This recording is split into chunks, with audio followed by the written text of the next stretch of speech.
Started. We have a great chat tonight.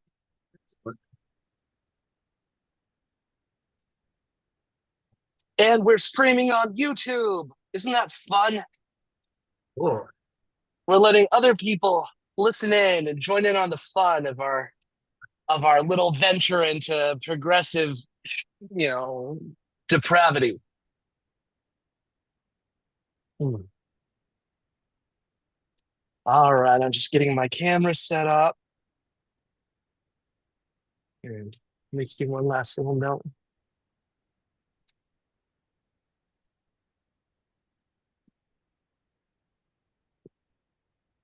Cool.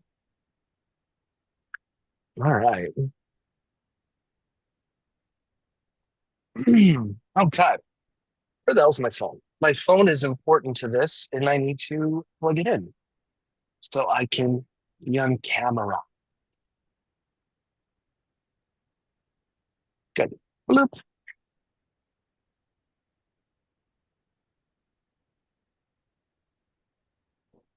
All right. Turn that on. Hmm.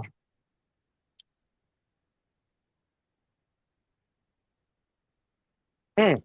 Good.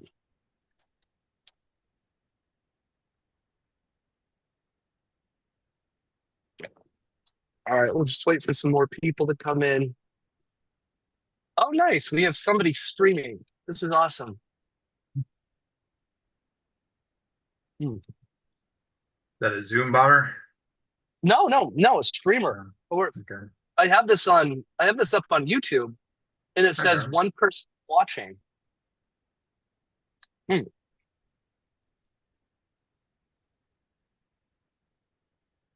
We'll wait a couple minutes for people to chime in and then we'll get started.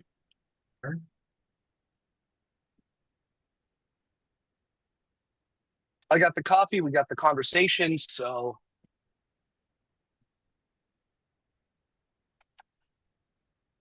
mm. Aura's saying by the pet shop, boys, I got the brains, you got the looks, let's make lots of money.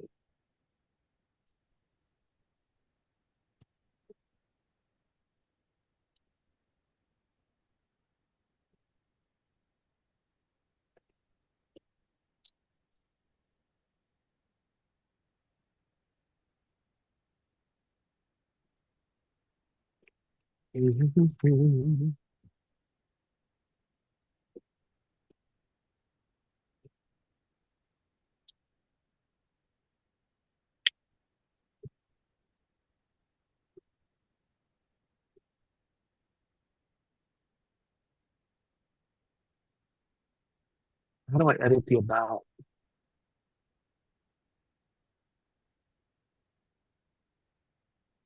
Oh, cool. There are two watching. Awesome. Great. We're about to get started. We'll see. Um,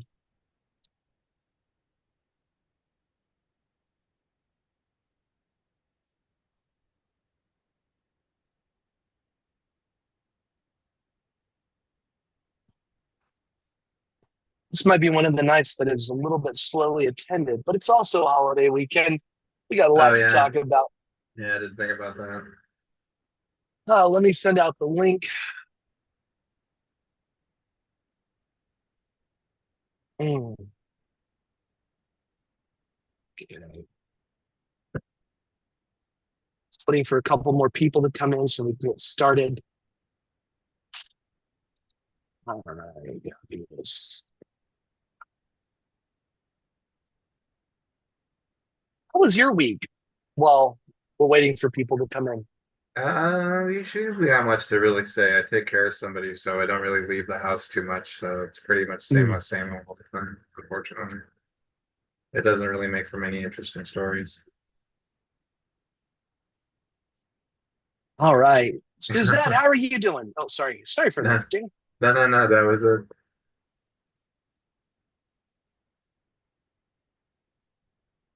Suzette, how's it going, my friend? My friend, my friend. Hey guys. Yeah, it's okay. I did a load of laundry, and then I thought I'll tackle my patio. It needs a good cleaning, and I bought some of those hanging lights, solar lights, and I wanted to hang those up. But it took me like over, I just finished and I still have to do my floors. But there was something I was going to bring up and I can't think of what it is right now. What was it? Um, Oh, are you okay? yeah, I'm getting over a cold and I'm eating a Oh, thing of spicy rice that I made and I got a little bit in my throat. So, oh, okay. Don't choke on us. oh no, I'm already past joking on it. But yeah, I mean I do the Swifter thing, so you won't hear me do my floors. So but I have to go over them because down in the laundry room sometimes the floor is not clean and just I don't want it in my apartment.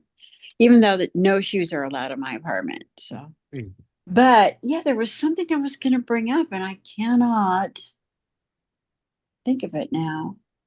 It was something really cool too. I'm entering two art shows. One is local in Simi Valley, and the other one is state. So I already submitted the local one because the cutoff was on Sunday, last Sunday. So I got that one taken care of. And then the state one I'll work on this week because the cutoff is June 1. So yeah, we'll see what happens. Excellent. All right. Well, other people are popping in. Sometimes people traipse in a little bit later. So we'll just get started. We'll get started because we got a lot to talk about and we're streaming on YouTube still. So this is great. Oh, so I better be guarded what I say. Last week, I think I said way too much. Well, nobody's watching, so it's fine. And Oh, then also, yeah, but you Suzanne, know what? Google's watching. Let me tell you. well, I have the coffee. We have the conversation. So let's get started with coffee and conversation. And I I personally am not going to be guarded because I think it's important to not be guarded when we talk about politics. And I'm not afraid of my opinion. I'm not saying anyone else doesn't have any reason to not be afraid of ramifications for their opinions. But for me, this is who I am. And I'm going to talk because I like Mhm. talking. Well, politics is a completely different thing. I was talking about drug dealing and everything else last week, Jason. Come on, and I'll deny Suzette, it. it's past But the statute of limit. It's past I the know, statute of huh? We're limitations talking, on that. yeah, 50 years ago. Yeah, come and Hmm. get me. But I remembered what I wanted to say. Um, Hmm. and well, anyway, the half scale Vietnam Veterans Memorial has been touring the United States for its last time. They're going to retire it for a lot of different reasons from what they said. It is now in Simi Valley. I never had a car. I could never get to it when it was in other areas where I lived. So I finally got to go and see this thing. And it is just beautiful. They have it at this incredibly beautiful park in Simi Valley. I went last night to the opening ceremonies. As soon as I walked in the place, I started breaking down.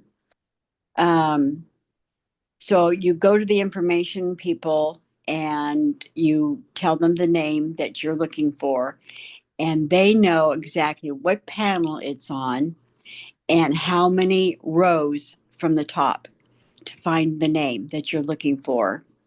And then they Wow. had, yeah, it's just really, it's so well organized. They asked me if I was a family member for my friend Doug. I said, well, yes, I'm representing the family because I don't know if his brother's still alive or not. I know both his parents are gone. There's no other, family. But I mean, he was like so dear to me and such a wonderful human being and my best friend. I've never had a friend like him ever again in my life. But anyway, they treated me like family, and so I got a little badge thing to wear that says I'm a Vietnam veteran family member. And they print out a thing and they give you more details about when he was killed, where he was killed in Vietnam, um, there's a brief message about hostile fire, He was a Navy medic. Okay. He went there to help people because there's no way Doug would have wanted to kill anybody. So, I mean, anyway, they gave him, it's just this really beautiful thing. And I have that. And then I couldn't do the etching when I found his name. I had one of the people that walk up and down the memorial to help people because a lot of people break down like I did. And so they help them. She did the etching for me because I couldn't do it. It was just I was crying so hard, but it was just beautiful. I'm going to go again tomorrow. I'm going to bring a copy of the poem I wrote about him and leave it there, which I did in Sacramento also when his name was put on the memorial up there. But yeah, that's what I wanted to bring up. Hold on one second. All right. Yeah, no, I'm glad that you got to go to that because that's important. I know how traumatic that was for you. And especially because tomorrow's Memorial or Monday is Memorial Day. Yeah, yeah. So and I had no idea that this was the last tour of that. It's going to go into Palmdale. That'll be its last stop before they retire it. But it's a complete half scale of the actual monument. So it's very large. And it's just beautiful. Absolutely beautiful. All right, so we'll get started in just a minute. I'm sending out some last invites. Sending out some last invites for this before we really get started. Because we got a lot to talk about, and I have a lot I'd like to say. And this is what I like about Saturday nights. It's our chance to talk about politics, philosophy, animal penises, pipe dreams, anything you want. This is Coffee and Conversation. We've been doing this now, honestly, we're coming up on 17 years of Coffee and Conversation. How incredible is that we've reached 17 years of Coffee and Conversation. You know, we haven't done it the entire 17 years. We took a few breaks here and there, but almost every Saturday night for the last 17 years, we've been doing this. And now I'm starting to stream it on YouTube, so we'll see what happens. It's a little bit chunky. We need to get some things together in terms of being, you know, like a production team, so we can get started right on time. But we're going to talk about politics. We're going to talk about human rights. We're going to talk about all that shit that makes us angry right now. And hopefully we can do it really unfiltered because there's a lot of us who are angry, a lot of us who happen to be really progressive, kind people who are just pissed off. We're reasonable people. And like Holly Near sang for the Unitarian Universalist, for the anthem for the Unitarian Universalist, we are a gentle, angry people. And I think it's great for us to be a gentle, angry people. And so, like I said, we're going to get started in just a second with the show. And this has become a show. Anyway, so Christina, how are you? Before we get started, Christina, how are you doing?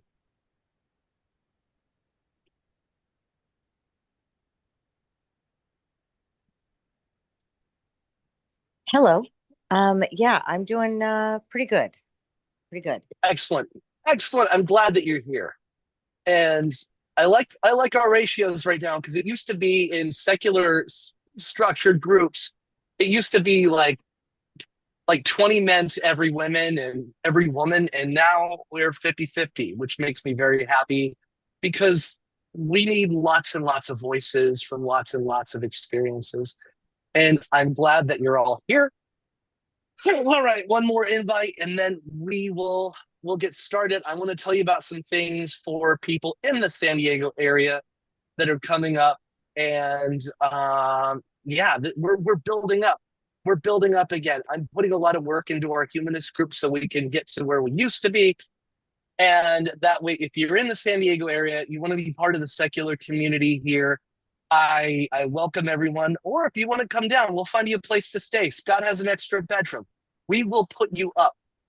So come down to San Diego, hang out with the humanists. I'm putting together a bunch of new programming for us. And I wanted to let you know about this. Every month starting in June, we're going to have a flagship event, a service project. We're going to have an educational workshop and we're going to have a social event. So what we're going to do in June is we're going to have a beach picnic. Our educational workshop is going to be human rights. Our service project is going to be homeless outreach, and we're going to have I guess, a summer social itself, just to kick the summer off. And these are all going to be announced very soon. I want you to come to all of them. And if you're not in San Diego, like I said, we'll find you a place to crash. Come on down. We got plenty of places to crash. We're building up our progressive resistance. We're building up to where we used to be. And of course, we're maintaining Sundays at 2 p.m. Pacific. So that way, if you're not in San Diego and you're a friend of our community, you can still come and you can still join us. So don't worry about it. Coffee and Conversation is going to be hybrid or completely virtual. I'm trying to raise $100,000 right now to get us a budget of $100,000 a year so we can get a space. And that way we'll have Coffee and Conversation in person with a live audience plus hybrid. So that way all of our friends who are not around us can still stream and can still join us. Same with our Sunday event. And also have an office space so that way we can engage in high level progressive activism and be an efficacious and important cornerstone organization in the broader San Diego community. And then hopefully employ some admin assistants like Carrie. I have my eye on you, Carrie. I want to build this up and give you a job. Carrie needs a good job. We all need a good job, but Carrie especially. Carrie, how are you, and how's the book sales going? How is your book coming along? Well, I'm kind of getting used to the garage band thing, because I can actually just do it right there on the app. I can do it, I don't have to. So I'm getting used to it. I do have somewhat of some, you call it voiceover experience, given my modeling experience, it's limited, but I still have it. So I think I can make it work. I just, have to sit down and do it. But now I got a dog walking job. And so actually this woman, I swear she's got to be a trust fund baby, because she's from Greenwich, Connecticut. She's got to be. Carrie, really quick. We're Okay. streaming on YouTube. We're streaming on YouTube now. So, so so everything that's anyway, being said, remember, it's being said online, but that's okay. So but just, I just have a dog walking job that obviously you have to do every so hours, and so that kind of it kind of breaks up your day. There you go. glad that you're here. And James, how are you? The judicious James. Good evening, Pinkos. How y'all doing? Great. I'm doing fine, thank you. Just got off work, chilling. Thanks a lot. Hello, everyone. Welcome to the Kami Pinko Ladies Social Lunch. Yep. I threw my red hat in the wash. Now I'm all pink. All right. And I'm doing great. I'm doing goddamn great. The semester just ended. I'm doing some grading. And, I'm going to give you a highlight from later in the conversation. So for those who are streaming, for those who don't know us, we're building this up. So that way, when you tune in the next couple Saturdays, it's going to be very tight at the start, and we're going to get right into things. So this is Coffee and Conversation. We've been doing this for 17 years. The topics tonight, we have interesting incidentals. We talk about fluff news pieces. Then we go into separation of church and state. We're talking about the Oklahoma Charter School Board, or the Charter School Board versus Drummond. We're going to talk about Marjorie Taylor Greene getting in an argument with Twitter. We're talking about Pete Hegseth. We're talking about the Genius Act. We're not talking, we're bitching about it. We're railing against it. I hope you're happy with that, James. We're railing against it because we need some reasoned talk. We need some reasonable, smart people to just say, this is stupid. This is cruel. And we're not standing for this. We're going to talk about the big, beautiful budget bill that passed the House by one vote. We're going to talk about corruption in the presidency. A lot to talk about on that. We're going to talk about immigration. We're going to talk about summer travels. We're going to talk about all sorts of things this evening, and welcome to the chat, everybody. So, I'm what I tired want to already. start with, this is our weekly venting stage session where we can figure out what's happening and strategize. I will foreshadow some of the talk from later in the evening. I wrapped up the semester this week, and I asked a question to my students. I asked two questions. I created a game show, and I told my students who are young, they're too young to remember this Fox game show. Are you smarter than a fifth grader? Are you smarter than a fifth grader? I told them what that was. I also told them that the new game show for this week is, are you smarter than a Secretary of Homeland Security? If you saw the news this week, Kristi Noem was before a Senate committee, and a senator from New Hampshire asked our illustrious Secretary of Homeland Security what the definition of habeas corpus was. I played this clip. I asked my students, can you tell me the definition of habeas corpus to see if you, my friends, are smarter than a Homeland Security Secretary? My students' answers range from Latin for to bring the body to the right to be seen in front of a court. Does anyone remember what Kristi Noem said was the definition of habeas corpus? Yeah, it's the right that Trump has to take away the thing that it actually is. The right of the president to remove people from the country. These kids are smart. They're really smart. I asked them another question. What article in the US Constitution do we find habeas corpus? Besides constitutional scholars such as myself and nascent constitutional scholars like my students, do you know where habeas corpus is in the US Constitution? It's in the first article. Yes. Yeah. Article 1, Section 9, habeas corpus can only be removed for two causes. What are they? Time of war is one of them. It's And for it don't- rebellion and invasion. Ah, Classically, the definition of invasion in U.S. common law requires two things. Those two things are what? Presence plus enmity. 99.9999999% of people in this country who have come here who were undocumented possess no enmity for this country. In fact, quite the opposite. They love this country far more than the majority of people who live here. Maybe their greatest crime is being naive about the level of opportunity that's available. You know, it's interesting to know. Remember what George Carlin said about the American dream? You have to be asleep to believe it. Yeah, the reason it's called a dream. So my students answered correctly where habeas corpus is in the Constitution, and further in that congressional hearing of Kristi Noem in front of the Senate.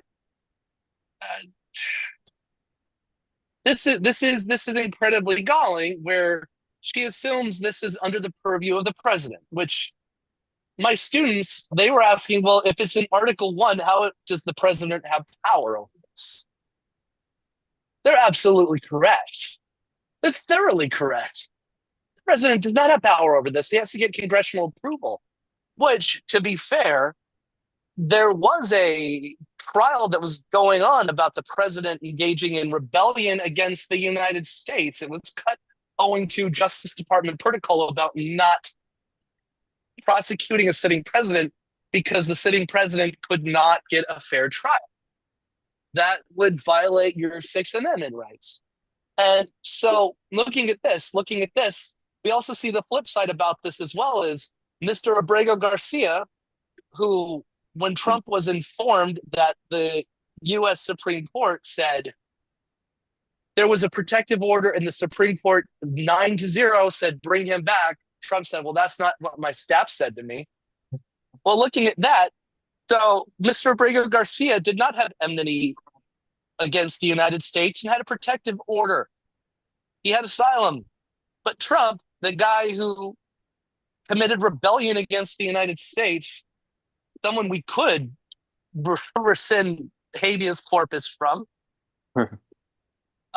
he is prejudicing, as well as his Homeland Security Secretary, they're prejudicing the country against an impartial hearing for this gentleman. This is disgusting. This is petty. And really quick, I'm an adjunct at a couple local community colleges. Hopefully that changes soon to make me a full-timer or an adjunct at more community colleges. Suzette.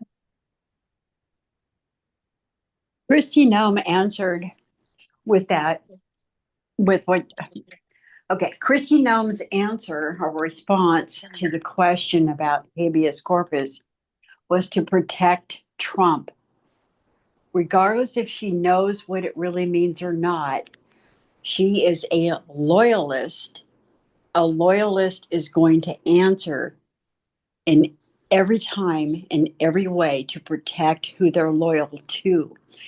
These people are not loyal to our Constitution. They've made it abundantly clear.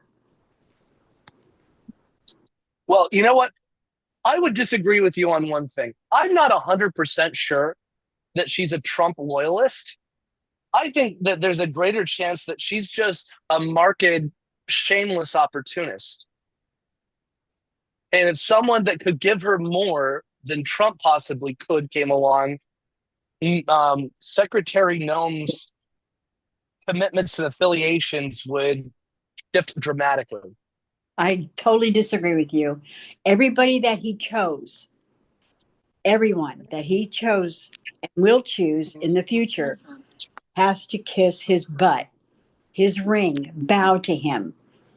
So, yeah, they're all opportunists, but they're also all cowards, and they don't care about the Constitution. They just don't. Willem, which Mhm. president are you a loyalist for? None of them. Good answer. Well, Christina. 'cause- yeah. Oh, go ahead. I mean, that's the problem with that. That's the difference between uh, the Trump acolytes and nearly everyone else, right? We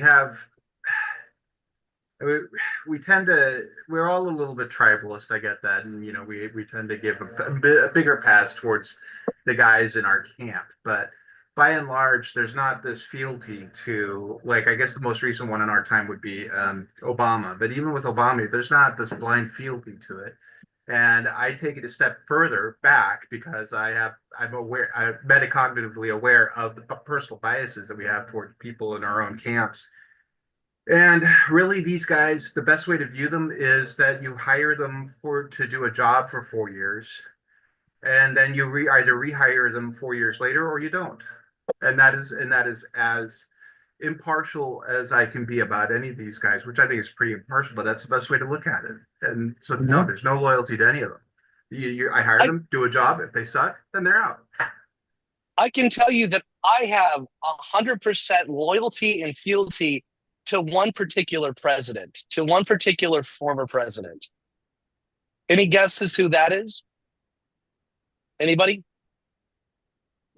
Pierce? I don't know the name. I think it's the guy that put a bunch of government jobs after the Depression. William Henry Harrison. I'll say Abraham Lincoln. No. FDR. My complete fealty is FDR. to the former president, Yolanda Saldivar, the former president of the Selena fan club. And I'll tell you why. She has a gun and she's killed and she will kill again. Okay. Okay. No, if you don't know, Yolanda Saldivar, if you remember the Tejana Selena. singer, Yeah. Selena, she was killed by the president of her fan club, Yolanda Saldivar. Right. So I'm kidding. I'm saying because she has a gun and she shot Selena. So I'm saying that out of fear. She shot the person that she's a fan of. She was the president of the Selena fan club and she shot Selena. She got kicked out because she Yeah. was a stalker. She was embezzling money and she got fired and she shot Selena in the chest. So I Yeah. was kidding. I'm saying because she had a gun and she shot Selena. I'm saying I have absolute loyalty to her, mostly out of fear. Huh. Yeah. That's not as funny if I have to explain it. Well, yeah, So- I get it. Yeah. Anyone who has a gun definitely want to be loyal to them. Memorial Day weekend, James. You have a Yeah, I comment? just want to throw out something there. You mentioned loyalty to a president. I think it's better to be loyal to an idea, or in other words, be loyal to something or a value like democracy, rule by the people, justice. Those will rule by the court, habeas corpus. All these wonderful. The Be- rule of be- law applied fairly. That's a good one. Be loyal and make sure your guy in it. And yes, we are tribal, Willem. You're right. But even if make sure when your guy's in there that he's loyal to those particular things, those particular values. That's what you got to be loyal to. Get it? Mm-hmm. Medea, how are you? Welcome to the chat.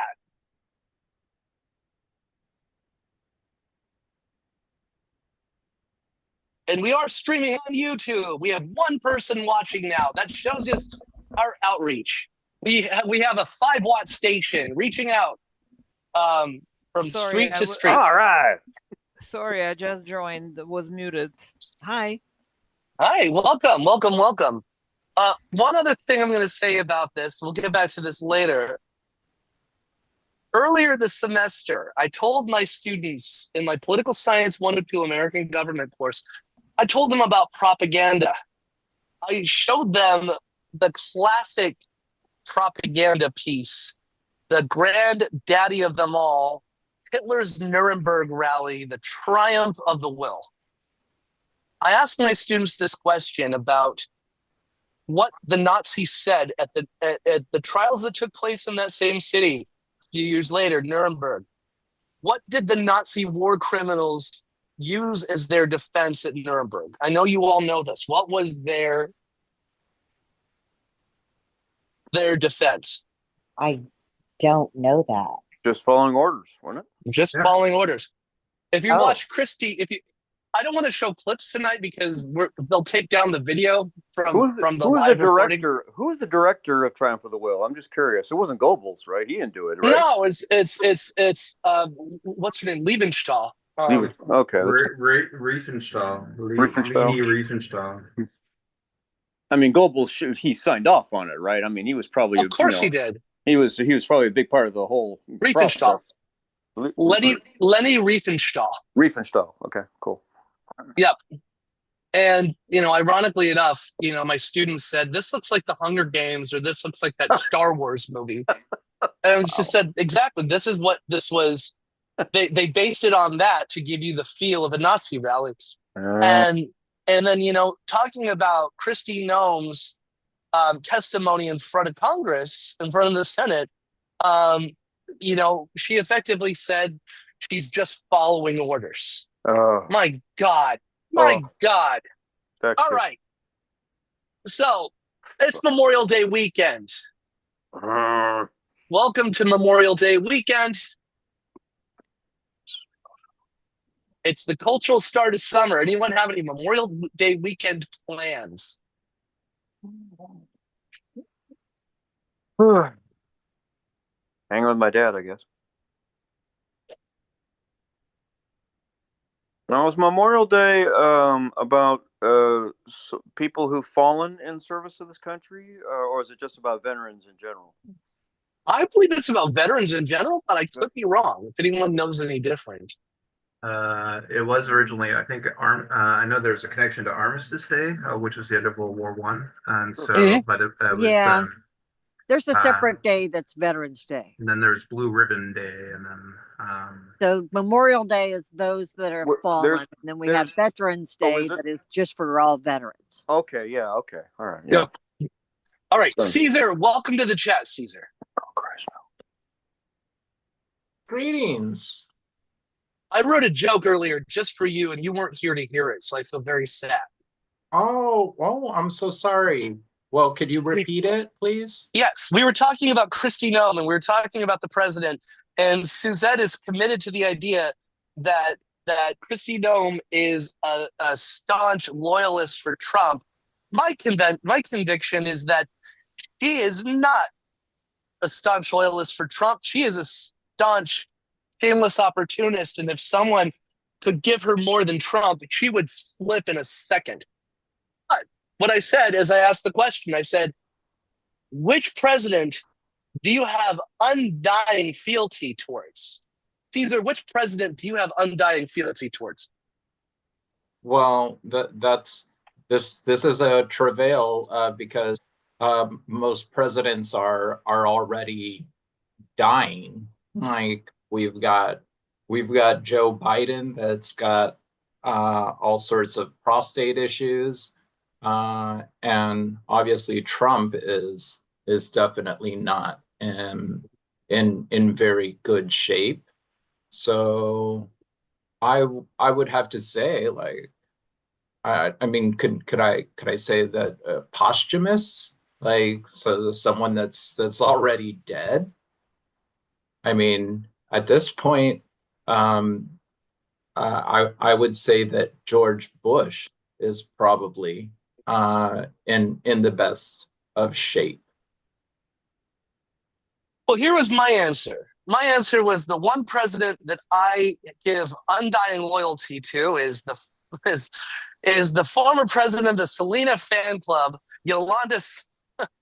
Yolanda, what's her last name? Saldivar, because she's killed and she'll kill again, and I'm terrified of that. No, I know in the 90s I was a big fan of the presidents of the United States of America, but they haven't really had any hits recently, so I don't know that. Love saddle, la, la, la, la, la, la. Well, it's no different than how they elect popes. You know, it's like they want them to be like in ill shape. They want them to be like practically on their deathbed, like they're intended to just serve for like a matter of years. Like just they want them to serve for 5 or 6 years and then just to perish. The new guy's about 10 years old, younger than the average pope. He's like 69. They're normally like 79 or something like that. Sure. I feel like it goes in cycles because John Paul, I don't know the numbers, but the one that lasted through the 90s. He was there a long time. Yeah. So he was young when he came in, and then He was they did Ish, and then they did Benedict afterwards to. I feel like they switch it up. I feel like they do the old guy, and then they do the young guy, and then they do the old guy. There you go. Yeah. Good times. The people don't elect him, that's for sure. So there's no democracy there. Exactly. Hence the reason I left the church. That and the whole touching boys thing. I don't like that. Aw, James, come on. I know. I'm a sicko. What can I say? Not liking people, being anyway. Being creeps. Being creeps, giant creeps, and then being hid from, being shuffled around from parish to parish by the upper management. And no, that's what a fun thing. What a fun thing. Can you hear me? Good, I'm back. Sorry, I was about to get out my guitar for Willem. But yeah, so oh dude, I want music. I'm gonna break out my guitar really quick for Willem to indulge him. Do it. Hold on one second. Yeah. All right. Let's So hear some really quick, Caesar, what are your Memorial Day plans? My Memorial Day plans are likely to head out to Chicago. Because to talk to the Pope's brother. No, not really to talk to the Pope's brother or to go in and see if he's a White Sox fan or a Chicago Cubs fan or whatever. That's indifferent to me. But no, I was just to just to go and assist a friend of mine, like that. You know, I'm kind of up shit creek right now. Like I don't have much as far as worth. However, I just wanted to assist him because he's probably in his late, I want to say in his late 50s, and he wanted a computer, and at least I have that practical knowledge, you know, like I could find computers, and I want to set it up for him. And so I bought the computer. It was supposed to be delivered to his house, but accidentally enough, you know, it just ended up coming here, and I'm gonna fly out there and help him set up his computer. All right.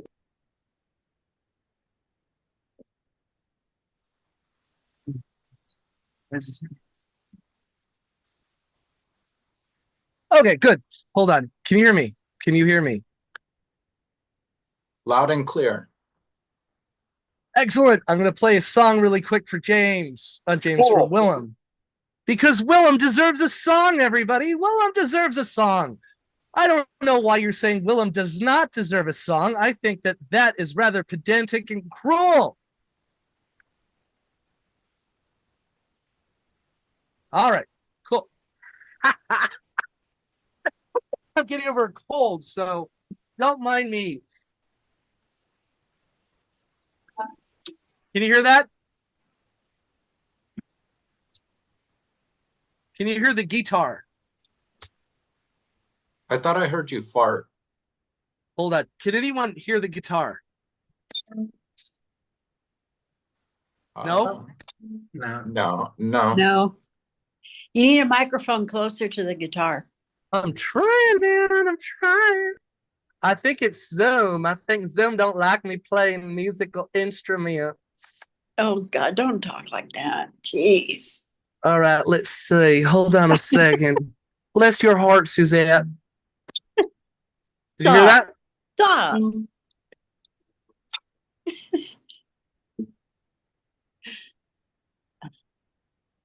Hold on. No? No, can't hear it. Shit. All right. Weird. That's weird that it doesn't. I know. It's censoring you. We will Music, man, figure music. this. We'll figure this out. God Where's damn the it. tune? We'll Man, figure where's the this tune? out. Maybe because it's copyright infringement. You're The playing A the chord- song. An A chord is copyright infringement. Yeah. Yep. There you go.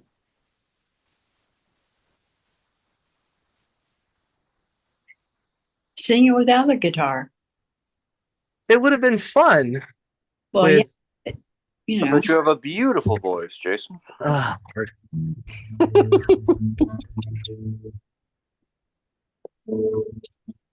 I can't believe you can't hear that. I heard Barely. It's faint. it's there's something in the background there. All right, hold on. Let me try one last thing. All right, this is live theater, everybody. Woohoo! Get my lighter out here. I'm going to put this right up against the thing. Not at all. You can't hear the guitar at all. I'm hearing some sort of wah thing for briefly. Let's see. I'm getting some resonance. Come on, Jason, get it together, man. What are you doing here? It's just like testing. 1, 2, 1, 3. 2, Test, 1, Yeah, 2, 1, 2. testicles.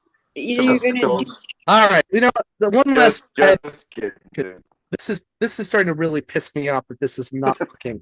yeah, well, you should, the audience is getting kind of restless, so come on. All right. Let's see. Can you hear this? Let's storm the stage. Yeah. You can't hear the guitar at all. No, Sorry, dude. no. My hamster can play a better Oh, stop it, Suzette. Hey, Turbo. You're being mean. No, I'm not. Who Well, doesn't love a hamster? Your hamster's being mean then. No, my hamster would never be mean. Oh, okay, fine. Turbo is very cool. Hey, man, I got bit by a hamster I once. just wish. They can be mean. Oh no. Oh, my sister did actually, not me. Which is okay. That's okay, you know. Oh, I'm Yeah, sorry. I don't. I'm kidding. Oh well, then don't pick on hamsters. Pick on something Okay. else. Christy Oh. Gnome, she would bite. Was your hamster, Suzette, a rescue from Richard Gere? Oh, stop. That was no. And that was a gerbil, that myth. Not a hamster. See what happens Caesar, when you become you're gonna insanely need rich? to- You go insane. You have to learn the difference between a gerbil and a hamster. Hamsters are cuter. Rich people are insane. That's why they do things like that, you know? No. It was total rumor.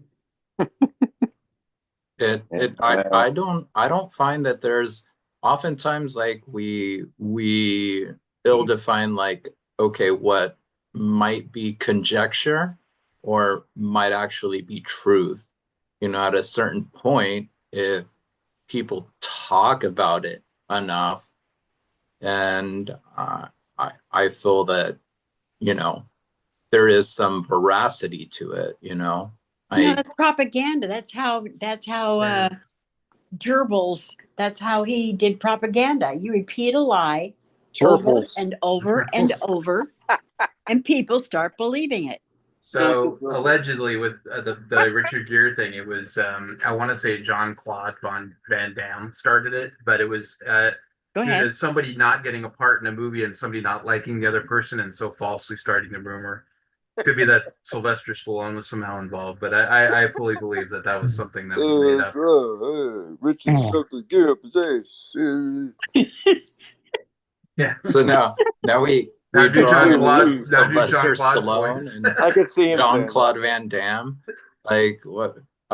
Who It was the other I one? believe that the movie was The Lords of Flatbush, and I think somebody got a part in the movie and somebody didn't, and the person who didn't get the part thought I don't even remember. I don't even know that Richard Gere ended up being in the movie, but it was one of the way I'd heard it was that it was falsely started because somebody was angry with him. Right. Yeah. It was total myth. I I mean, love it. All right. So another thing to talk about really quick, and I'm going to try this one last time. There's a new TikTok trend where male friends are calling each other to say good night. It's starting to garner a lot of attention and discussion on male vulnerability and emotional connection. Given the rising reports of loneliness among men, it's not a surprise that there would be a demand for these types of connections, even if the interactions began as a joke. According to a 2021 survey of more than 2,000 adults in the United States by the Survey Center on American Life, nearly half of women and less than 1/3 of men said they had a private conversation with a friend where they shared their personal feelings within a week. And 40% of women reported receiving emotional support from a friend, compared to 21% of men. Yeah. Have you ever tried Thoughts on talking this? Have you ever tried talking to a guy? They don't want to hear anything. I'm guessing that most of these Girl. men are just closeted gays. Oh no, Caesar. Now that's kind of stereotypical, I'd say. yeah. See, I'm just saying Straight that men, they're need affection too, dude. Straight men need I tried affection. talking to my best right. friend about Well, something going on in my but life they're once. also they're likely, you know, kind of going through the consternation, like going through the rigmarole of like coming out to, you know, to their openness. That's just my concept. I tried talking to my best I know the friend about right's going to something. start dumping on this shit. Yeah, I know they will. You know, the right's going to start going, oh, God, how stupid. snowflake.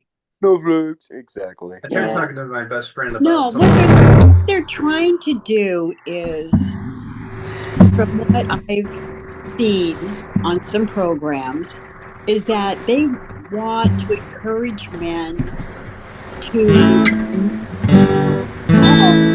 There you go. For being rudely interrupted. What? If you have Go ahead. audio, it's good. Yeah, you got it. I figured it out, goddammit! Alright. So everyone, if you know this song, this goes out to Willem. This is a song from the Presidents of the United States. And I've never done this before, and I have a cold, so I'm going to give it a try. Alright, so if you know it, sing along. Lone sat alone in a boggy marsh, totally emotionless except for her heart. Will float up through Lum's pajamas. She totally confused all the passing piranhas. She's lost, she's in my hair. She's lost in my Eden. Love lingered last in the line for brains, and then she got the most rotten and insane.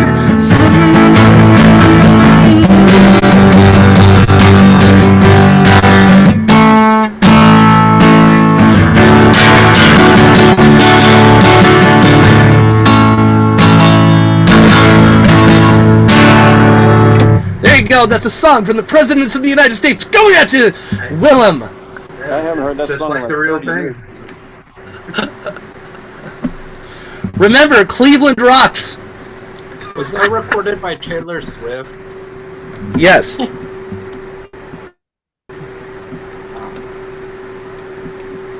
Oh, Almost as good as the Weird Al. I'm gonna call her publicist. Oh, Lord.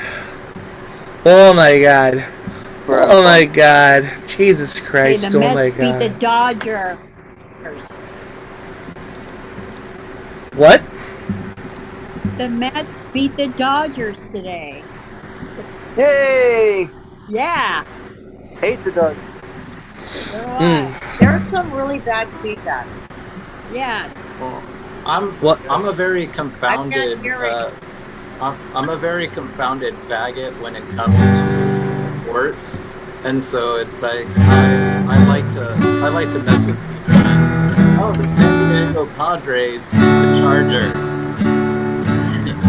or For me, it's messing up the rules. Like, you know, Jason, Yeah, there's Jason, way too I much can't stand it. interference. how many You've heard touchdowns whatever There's- equals a you've home heard run, off. that kind of thing. There's what? I can't hear you. There's a Yeah, there's hard too much feedback. static. It's the Turn it guitar. Really bad. Oh. All right. One last thing, and I'll shut this off. This one more song for Willem. Well, we can't even hear it because I it's not hear I'm you. okay. Yeah, I don't. Can you hear that? It's very overmodulated. It's terrible. Yeah, You're getting Huh. feedback. it's feedback and it's overmodulated. Yeah. God. But I appreciate Wow, the that effort. was Thank you. terrible. Yeah. That was How super. about I'll just sing a regular song without a guitar? Thank you. I've got a crush on you, sweetie pie. All the day and night times, hear me sigh. That's it. That's all I remember. Medea Nice. speak sweet nothings into my ears. That's the end of the songs. Ah. Don't even bother getting your lighters out. Yeah, I could care less about sports, and I like messing up the rules on purpose, like how many touchdowns equals a home run, that kind of thing, when I'm talking to my friends. Oh, and excuse it's no me. different. Did they get a It's no Stanley different Cup? Is there a Stanley Cup? Yeah, exactly. And Willem, like They're gonna hurt you it's for no that, Willem. different than I come from the sales world, and I'm sorry. so having worked with individuals that love golf. Like Ugh. golf is the most Uh, boring. Boring. Yes.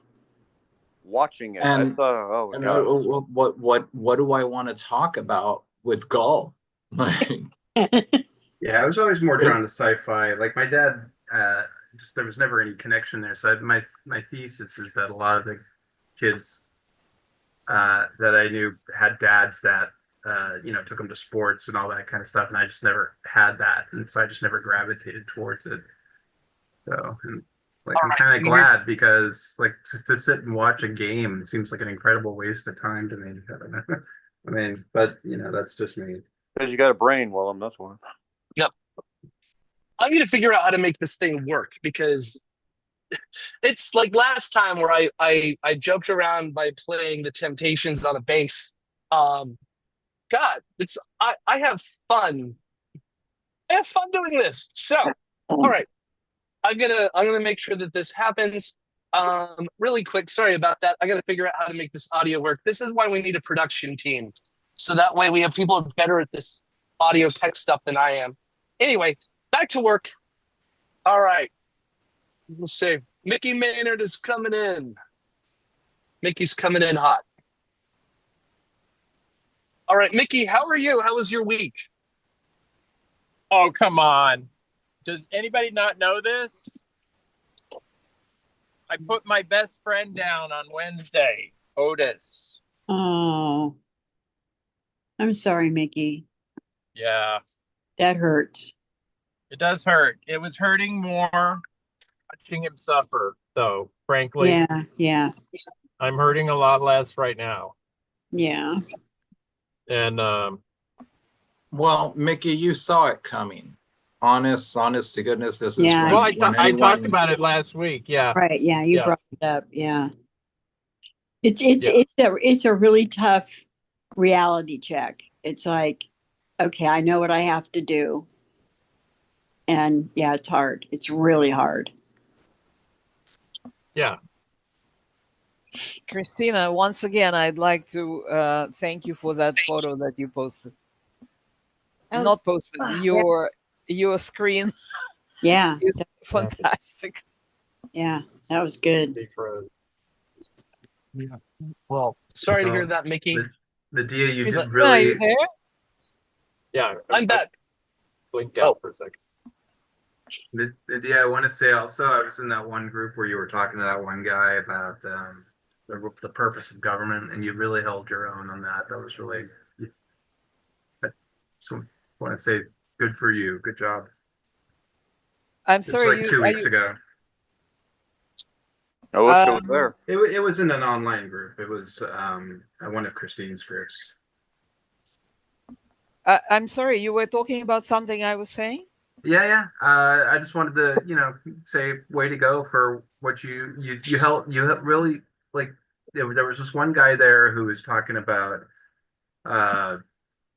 the role of government, as in, the role of government is to not have a role in government. One of those, libertarian guys. And you held him to task, and you did a really good job. Just wanted to say, I probably spoke about so many things. Oh yeah, you did better than Christy Nome. That's a doesn't- really low bar, Caesar. Very low bar. Yeah. I was going to say that doesn't take much. No. I mean, What did I geez. say? What did I say? I just remember the broad strokes of it, and that you were your position was that government did have a role in lifting people up, and so the general vibe of it was that you believed that government did have a role in leveling the playing field for, like, people in poverty and that kind of stuff. That's just what I remember. I mean, it depends on the kind of government you have. These libertarians, oh God, I can't even go there tonight. Well, I think if I remember, he was saying that the government should be minimized and eliminated. Yeah, it was one of So those there kinds is of things. there is no role for government at all. They just interfere in big business. Is that right? It was that sounds pretty accurate. Yeah. Argument for anarchy, basically. The interesting thing, just yesterday, I picked up a book, and discussing. Well, I don't want to reveal too much because I would like you to try and guess who was saying that. It's a long page to summarize, so I'd like to just say it in my own words. In capitalism, the theory is that the government is there to protect the working class. Okay, so So Karl what? Marx. Okay, this is a book about Good old not Carl. from Karl Marx, but about Karl Marx. Okay. And the most curious thing is this: in uh, his work that was published after his death, he was saying that Karl Marx actually wrote something that was unknown before. It was published after he died. He said that industrial capitalism is necessary in development of the society. Whatever capitalists do for their personal gain or anybody's gain doesn't matter. What they do is necessary to create wealth. But after they've done that, the wealth is collected in only few hands, and the majority of working people, the working class or anybody who works is a working people, working class. So the only ones who do not gain from the accumulated wealth are people who work, because they sell their labor, they're paid for their labor, certain amount of money. But what they create is 10 or 100 times more than the value of their labor. So this accumulated wealth is in the hands of the fewer and fewer people, as if he predicted AI. He said, as they try to produce more with less costs, it will become more productive and more people become purposeless, useless. And they become aligned. And this and is they no they become without any purpose in the society, because what those productive quote unquote people who achieved high volume of wealth, but they collected it all among themselves. Now what happens to the everybody else who works? Now in his day it was a to revolution, but what what is happening we would to otherwise call like the proletariat. no Right? that everybody who works is a working person, not necessarily in his day it was proletariat, Yeah. people who worked for in factories and so on. Now if you go to work, you get paid, you get your salary, you are a worker. Somebody is benefiting from your work no matter what you do. You could be a laborer, you could be a lawyer, you could be a servant. No matter what you do, you sell your labor. Right. And your labor that you produce is worth 10 times or 100 times more than you get paid for it. Right. So Well, the extra you're right. accumulated wealth is divided not among people who or everybody who produces it, but only among the few who own the means of production. So here is the part. This is all we know. It's called exploitation. He said that before, but he said it was necessary step, as if he said now that workers become more and more irrelevant, what's going to happen to them? And now think of AI. AI is eliminating jobs. It's becoming more and more as if he looked into the future. What's going to happen to them? One answer that I thought about, maybe you can think of something else: UBI, Universal Basic Income. No, and this is this Otherwise, is a what this is a is going to serious happen time. to everybody who is not sharing in that wealth?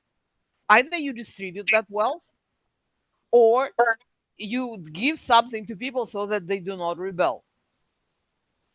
Are you talking about? Are But you referring to the book, The German Ideology? No, it's actually I picked up from a street library. Okay, It was this written in the 70s. Somebody who wrote okay, so about Marx. yeah, the summary that you're talking about seems like it's referring to the book that Marx and Engels wrote called The German Ideology. And with Marxism and Marx, do you know what Marx's first career was? What his job was before he started writing heavily on economics?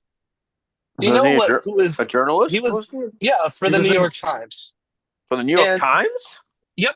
And then what He he lived in did is America? no, he was in Prussia. And So he then was a He what? was. I'm correspondent. sorry. He was never Russia. He lived in England. Yeah. Well, I said So he was like Russia, not he was like Russia. a foreign correspondent for the New York Times then. Well, no, I didn't say Russia. I said Prussia with a Prussia. P. Okay. Yeah, The he old was one. from Okay. Prussia, and then he moved to England. And what he did when he moved to England is he sat in the British Library and he looked at economic and tax records for decades and decades, and he looked at trends and tax records and economic records. And he started looking into this. And yes, the thing is that if you know anything about good modern books on politics, Francis Fukuyama has a book called The End of History and the Last Man. And in Marxism, we have this thing called the end of history. Here's what history is supposed to be. We start off as being creatures living on the savannah, and then we go into feudal systems. And then from our feudal system, we have a liberal revolution. Our liberal revolution is where you get individuals who start obtaining wealth, and it creates a middle class, and it starts bifurcating the power system from the aristocracy to merchants. And then when the merchants get too much power, then we have a social revolution. And then we end up with the state controlling the means of production, and the means of production having some kind of equitable distribution. And ultimately, there's a lot of truth to this, that capitalism can be really great at a time, but it's like a tool. And one thing that was brought up, Medea, I think you were the one who said this about the libertarians. One thing, it reminds me of what there was this ancient philosopher who made a comment about the nature of gods, that gods tended to mirror what their acolytes saw as their greatest aspirations.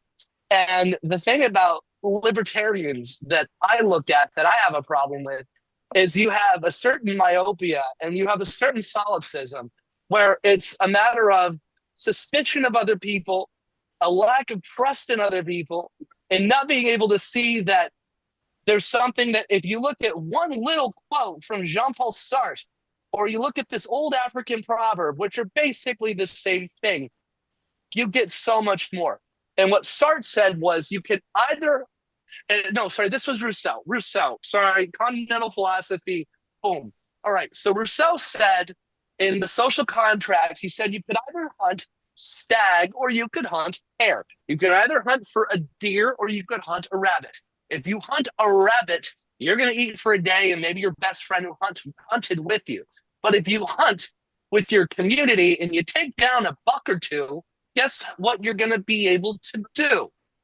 Your collective effort is going to benefit more people. Beyond this, the African proverb in question, I don't know exactly which society this came out of, but this is one of my favorite sayings. It's, if you want to go fast, which also you can gather from that, you can allude from that if you want to disappear. But if you want to go fast, go alone. If you want to go far, what's the end of that statement? If you want to go fast, go alone. If you want to go fast, go alone. If you want to go far, go together. Yeah, Exactly. go together. And the thing is, with libertarians and other people, they have this idea of suspicion with other people. And the thing is, gladfully, I know by being a social scientist that the majority of people are not that suspicious or that antagonistic to other people. In fact, most people have trust in other people. And I think this is one of the things why we got Trump, because people trusted him and they felt like this person who was feeding into their fears, saying, I have your best interest at heart. I'm here to protect you. Just listen to me. Let me take the reins. They are trustworthy, which in a lot of ways is wonderful unless it gets co-opted. And exactly, it's no different than this dude that assassin like these 4 kids in Idaho, in Boise, you know, and that he told them, I'm here to help you, and then he proceeded to like slice and dice them. Was that the grad student? Yeah. And so this is also, I think, applicable with politics, in that, like, you have a politician that tries to, tries to make you feel comfortable, and tries to make you, like, now all of a sudden everything is cease and desist. And that's what's wrong with society, and that we shouldn't just be oblivious followers. In Napoleon's first reign as emperor, there was someone who was really suspicious of Napoleon. And when Napoleon came back, this guy became his constitutional advisor. His name was Benjamin Constant. And Benjamin Constant gave this really, really famous speech called Liberty of the Ancients as compared to Liberty of the Moderns. And it talked about how society should be set up. It talked about the rule of law. And one of the things in Liberty of the Ancients is compared to the moderns. Really quick, has anyone read that? Has anyone read Liberty of the Ancients as compared to Liberty of the Moderns? Because if you look at Liberty of the Ancients as compared to Liberty of the Moderns, what you see is Comstock writing that you'll have people in power saying, and all the ready to say, listen, let us take care of your happiness. And they're willing and more than happy to take care of you, but in a way that takes care of you. And this is what we're talking about. I want to get back on track really quick, but Suzette, you have a comment, and I got plenty of stuff I want to bring up. And the next topic, I think, is going to appeal to Caesar. Well, Reagan was the one who said that business wasn't the problem, government was the problem. And that was repeated quite often during his reign of terror. And so people they started becoming more and more suspicious of government taking care of them or doing anything for them. And of course, government wasn't, and it's worse now than it's ever been. I mean, what's happening in this country now is just it's mind-boggling. And I don't know if we're ever going to pull out of this. I really don't. It was done on purpose. Yes. Yeah. It was done on purpose to make sure that the government is not going to wield any power at all. Exactly. Will not interfere into big business. Right. And Trump is just doing it. I mean, and getting away with it. It's beyond me. I had an idea, and this goes to James's comment. Libertarianism seems to me to be a psychopath's ideology. And I know that this is a provocative topic that I'm going to bring up. Maybe not to us, but for other people, this would be quite a provocative topic. But Jason, libertarians, their argument never holds up. No, I know. Hold on. Suzette, hold on. Just hold on. Okay. So here's what I'm saying. And I'm saying this because we're broadcasting on YouTube, and some people may look at this later and think I'm being a bit prejudicial against a particular group of people who are neuroatypical. And so I had this idea a while ago, and I'm going to get back involved in research in the next couple of years. And one pattern that I have noticed, and this goes back to 17 years ago when we first started, and I think Mickey was the one who said, let's do this weekly, 17 years ago, when we were at this libertarian-owned coffee shop in Hillcrest over on 5th and Robinson. And Mickey said, let's do this weekly. But there was a libertarian chat group that would meet there. And this guy who looked exactly like comic book guy from the goddamn Simpsons, he was part of this libertarian group. And these are the folks who they're into anarcho-capitalism, the Austrian School of Economics. Says that you want to hear about fucking intellectual masturbation? Talk about von Mises and the Austrian School of Economics and their stupid sayings like taxes are like the government coming as a robber to your house to come take your stereo. It's like you don't understand the difference between the legitimacy of popular sovereignty and self-determination with a representative government and an individual. You don't fucking get it. Well, looking at this, and also looking at my background in behavioralism, I want to go into neuroscience and political science. I've made a commitment to do this. And one thing sticks out to me. If we look at studies like red brain, blue brain, about the different regions of the brain that are associated with political cognition and social cognition, people who are predisposed to be progressive think in an area called the anterior cingulate cortex. This is involved in social reasoning. When you do political risk scenarios, they think in terms of the ACC. Conservatives tend to think of this little area, these two little almond-shaped, almond-sized organs in your brain. Also, a Latin word for almond, which is amygdala. Amygdala. They think this is where political reasoning tends to happen. And I Right. had this other thought, because when I hear libertarians speak, and this is not everyone who's on the spectrum, but I think there might be a greater preponderance of libertarians to be on the spectrum, because when I talk to libertarians, what I tend to notice is a couple of things. They tend to be computer programmers. They tend to be engineers. They tend not to think about the broader society, but about the individual. And they tend to think that people are reasonable. And if you study behavioral economics, cognitive sciences, or political behavior, you get to understand people are not reasonable. In fact, there's two wonderful books on behavioral economics called Predictably Irrational and Misbehaving.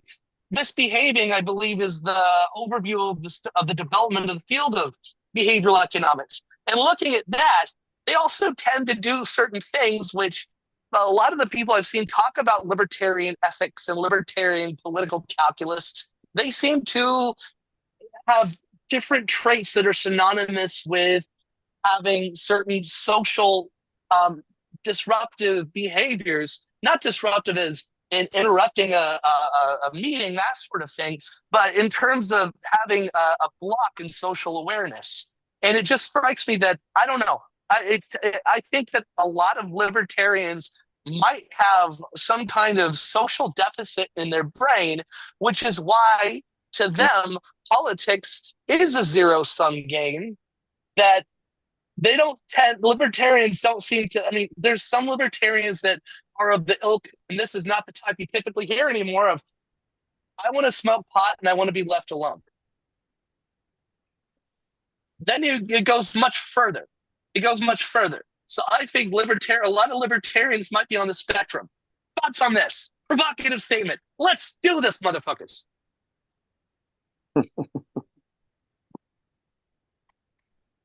I agree wholeheartedly.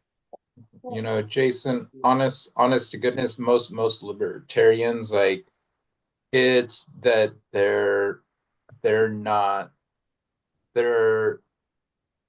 aligned with any one party, and not that anyone should be aligned with any party. However, they feel like it's like a sense of entitlement.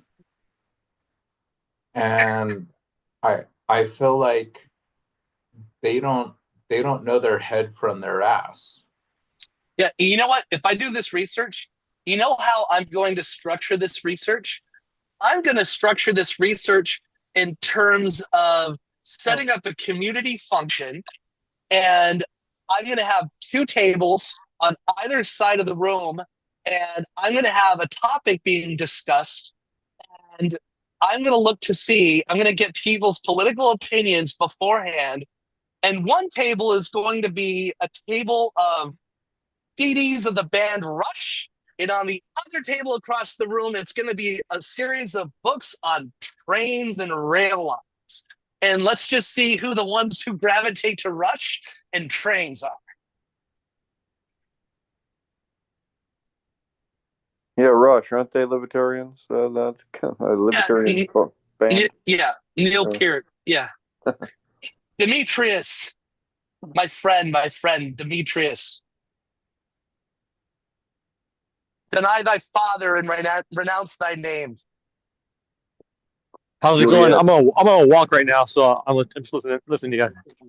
But all right, really quick. This is for people who are in the San Diego area. And if you're not in the San Diego area, we'll find a place for you to crash if you want to join us. So we're going to continue doing online and hybrid and virtual events on Saturday nights and Sunday afternoons. We're going to continue the virtual stuff, but we're going to build back to what we used to do, have in-person meetings. We're going to have 4 types of in-person things a month.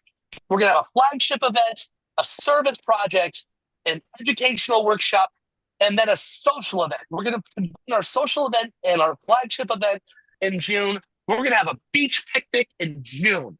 There's going to be, yes, our group has been based in San Diego since 1970. And we're going to have events in San Diego. And if you can come down, we'll find you a place to crash. But we're going to have an educational workshop. We're going to broadcast stuff, so don't worry.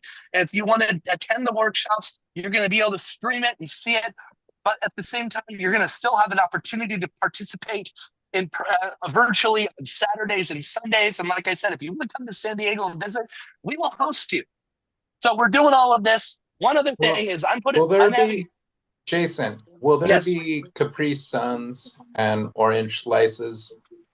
Yes, and they're not just orange slices. They're going to be the little cuties, because those are fun. Cute. The And- Clementines. Yeah. Oh, my I gotta go, guys. Oh, my- But I had a good time tonight. Thanks. And thanks for the Great seeing you, music. Yeah. And then 3 large projects. We're gonna have 3 ongoing projects. We're gonna do an outreach to secular humanists in Tijuana. We're gonna do pro-democracy and engagement, and I'm coming up with another big social project that's ongoing. My goal, and Peyton, my friend Peyton, some of you know Peyton, we're writing grants, and my goal is to get us $100,000. So that way we have $100,000 annual operating budget. We'll get our advisory board back together, and we'll get a community space. This is the plans for this group. By the end of next year, I want to see us rent a space so we can do things in person. We can have an office, and we can hire some people to be admin assistants, even if it's for $25 an hour, 10 hours a week. But we're going to be having a community space. I see this happening. Additionally, I want people to become monthly contributors. If you can, $25 a month.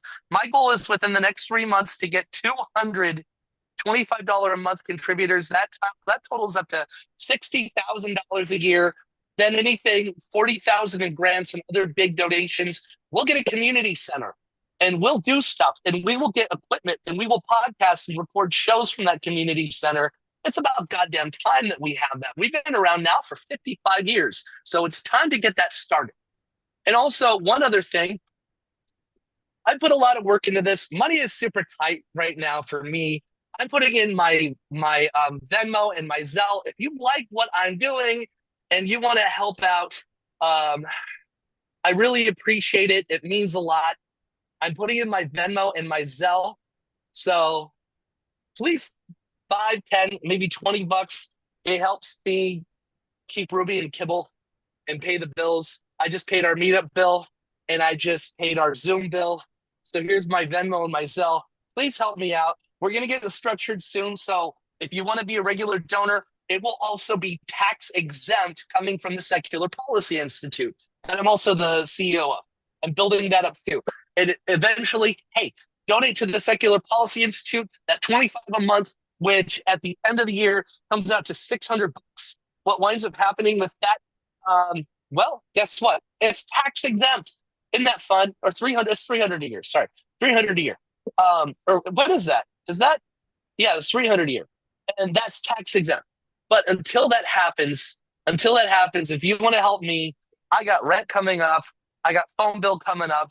I got car insurance coming up. And right now I am helping out a friend by doing gardening and handyman work while I'm waiting for unemployment to kick in from being an adjunct, as well as I have about 30 job applications out. So if you want to help me, I can focus on humanist stuff. And really quick, our fake commercials before we get back. Oh, Carrie wrote a book. Buy her book too. Carrie's awesome. Okay, our fake commercials for the week. While we're doing some fundraising, our fake commercials. Our first fake sponsor is Christine Gnome's Puppy Bullets. Do you have a nasty little nipper, a puerile pup, or just want to have a little holiday cheer gnome family style? Try Christine Gnome's Puppy Bullets. This is a PSA from the Coloreds Make Us Uncomfortable. We understand you. Life is not what you thought it was going to be. You work harder and harder and seemingly have less and less. We know how you feel. Here at the Coloreds Make Us Uncomfortable, we have the finger on your terrified pulse. You're not a racist. You're a decent suburbanite scared of change. Don't worry. Your leader, Donald Trump, is making it all better by taking away museum funding from African American museums and keeping those lies from spreading that make us feel shame about being American. This has been a PSA from the Coloreds Make Us Uncomfortable. This is a message from the Church of Jesus Christ. What the fuck? Do you live in the United States? Are you terrified that our Secretary of Defense is holding Christian prayer sessions during work hours at the Pentagon? Well, come and join the Church of Jesus Christ. What the fuck? And lastly, our last big sponsor, Sighing and Regrouping. For when you need to remind yourself that you're one of the adults in the room and freaking out is what they want you to do. Sighing and Regrouping. Those were our sponsors for this week. All right, I got this topic because it happened in San Diego, 4 a.m. on Thursday. It happened 4 a.m. on Thursday. Justin Tucker, did you like that PSA from the Coloreds Make Us Uncomfortable? Well, our friend Justin Tucker is streaming in right now. He's also African American. So Thursday morning, 4 a.m., we've had a problem with the FAA. We've had a problem with air travel in this country. 4 a.m. on Thursday. The runway lights were not working at Montgomery Field, which is over by Walmart on Arrow Drive, where Arrow Drive meets the 15. And we had a Cessna crash into a house. Luckily, no one on the ground was killed, but 6 people in the air of the jet were killed. So we also have Newark, Liberty International Airport. It's experiencing major radar problems. We're experiencing a disruption in air travel safety. And Suzette, you brought up Reagan earlier. Reagan would be proud of Trump from what he's done to the FAA. Thoughts on this? I'm going to open with Caesar. Caesar loves airplanes, and Caesar has a career history with the airlines. So Caesar, what are your thoughts on the airlines, the disruption in the airlines, and the Cessna crash the other day? My thoughts are that Scott Kirby, or whatever the fuck his name is, like the dude that is at the helm of the FAA currently, is ridiculous. And I feel that we require a lot more oversight. We have a lot of small planes that are just currently that if you have a Citation jet and you just find yourself a pilot, you don't have this pilot that is fielded for this position. Like, they don't have sufficient hours. Like, they don't have the experience. They've not even been certified to fly this plane. And this is what transpired in this occasion. I think it was due to ill experience and to not having just enough hours. That this is why they plummeted to the ground. Like the NTSB will determine, what fully happened. However, I feel that it's pretty cut and clear and that the pilot was not experienced. The captain was not capacitated. He obviously did not deploy his landing gear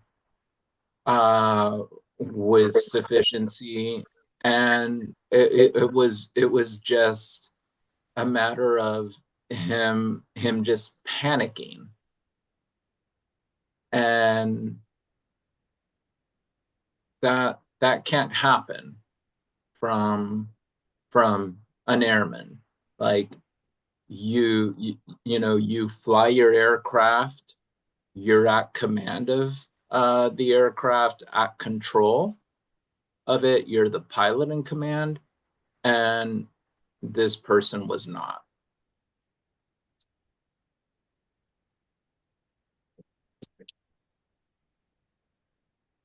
Well, really quick, the transportation secretary right now is Sean Duffy.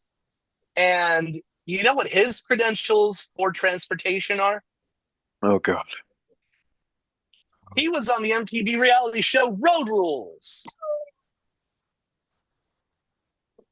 The chair of the NTSB was appointed by Joe Biden. Jennifer Homendy, a vocal champion of safe system approach. Chairman Homendy speaks, and this is from the NTSB site, often speaks on the need for a holistic approach to improving road safety, preventing crashes and injuries. And then the head of the FAA, who was appointed after a plane crash, is Christopher Rocheleau. His career in government, Rocheleau became an employee of the FAA in 1996 until 2002, where he became the senior policy advisor for the TSA. He returned to FAA in 2005 as an office director before later becoming senior advisor in 2010. Among chief of staff from 2015 to 2016, counselor to the administration 2016 to 2017, chief of staff. So the current administrator of the FAA has been with the FAA off and on for decades. So he got put in after the plane crash where the jumbo jet hit the helicopter. Yeah, and this is the problem that we have that has become all too much more critical, in that we're licensing pilots a dime a dozen. Like anyone that has a blood pulse is now authorized to be a pilot. And there needs to be a lot more scrutiny that we just don't have right now. Like we're just, it's like, hey, you want to fly a plane? That's frightening. Here's the key. And it's like, no, you can't, just because you live on Martha's Vineyard, or just because you have the means, or you have, you basically have the finances, it does not make you qualified. You should not be flying a Seneca because you're going to fly it into somebody's house in Murfreesboro, Tennessee. And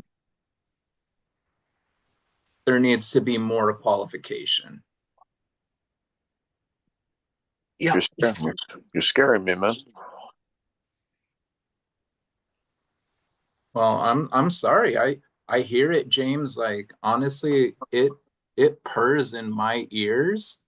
Like, if I could hear an aircraft wind down, like when it's feathering, is what you call it in the industry. Like, you feel it feathering down. I look up. It scares the shit out of me, man. Like, I don't want some aircraft landing on my fucking head. nor would anyone else. But it's just we have a lot of ill-equipped people that are able to fly right now, and it has nothing to do. See, the main disruptor was that there was this DEI interruption with the FAA, and then all of a sudden, like, it just became about, oh, just because you're Black, or just because you're Asian, or just because you're Hispanic, like, you are ill qualified to serve in this capacity. No, like, a lot of these people were actually qualified. What it was, a determination by the Trump administration, was that we're just going to have white people serve as air traffic controllers. So now they are at a shortage. You know, there's not enough people that are serving at a great capacity. You know, because Black people and Asian people and Hispanic people are just as well capable of serving that function. You know what? I think you're right. course. And also, if air traffic and velocity and direction are elements of math, I think we need to get rid of DEI completely in air traffic controlling. We can't have whites in there. We need Asians. We need Asians. No white people. I don't trust all the whites who are terrible at math. I need some Asians. I need some Asians in the tower. No whites. We got to get rid of DEI. No more whites.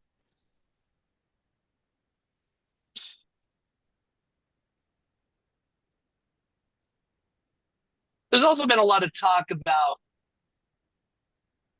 the next 50 years.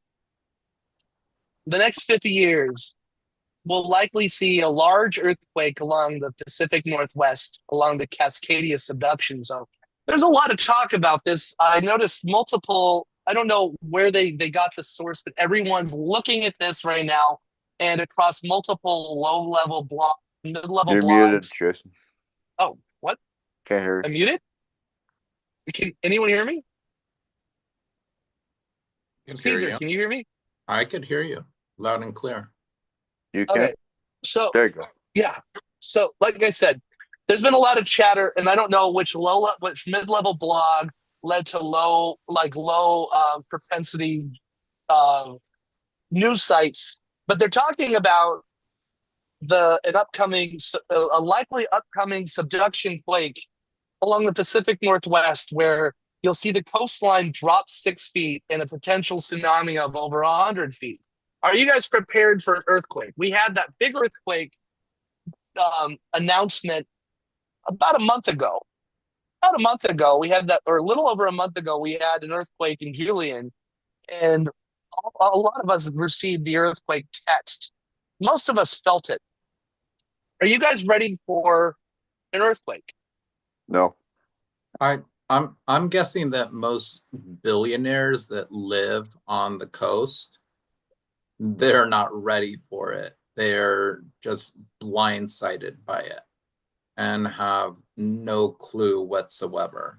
Yeah, well, fuck they them. purchase. They'll be fine, believe me.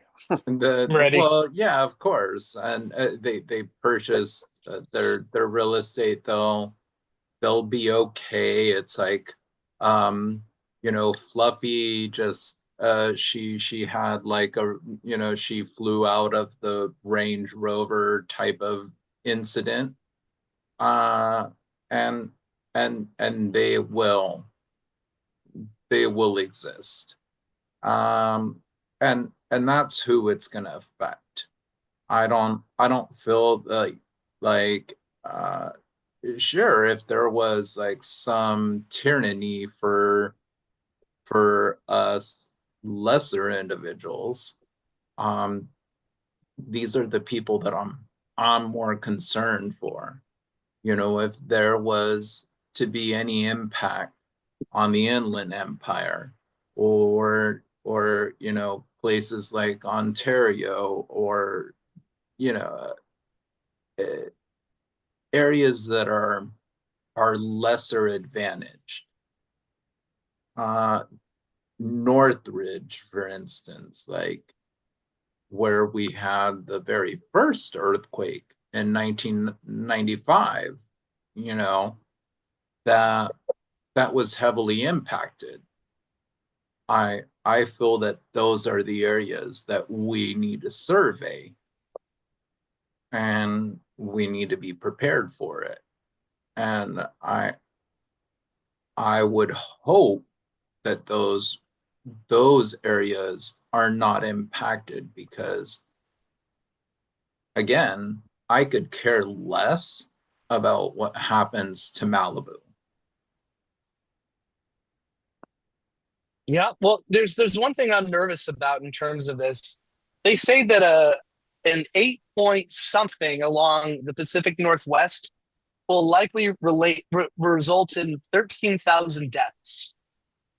Something around between 8 to 9 is going to result in 13,000 deaths. Wow. And you know, Trump is making his conspiracy mad flock incredibly happy because he's getting rid of FEMA. What the hell are we going to do without FEMA during a major disaster like that? It's disgusting. And really quick, another thing I want to bring up. This little artifact here.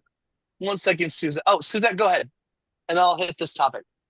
Okay, well, regarding earthquakes, do any of us truly believe that if there was a major earthquake, like you were saying, 8 point or higher, even a 7, if it lasted like 5-10 minutes, do you honestly think you could be ready for that you would even survive it? I mean, come on, people. I've been in so many earthquakes in this country. I mean, in this state, from Northern California, the 89 quake there, the bridge collapsed. I mean, and then they had the 90s down in Southern California and LA and stuff, overpasses collapse. I mean, yeah, you should prepare to a certain extent, but if we do, and it's going to happen, we are going to have a major earthquake in this state. But you know, there's only so much you can do.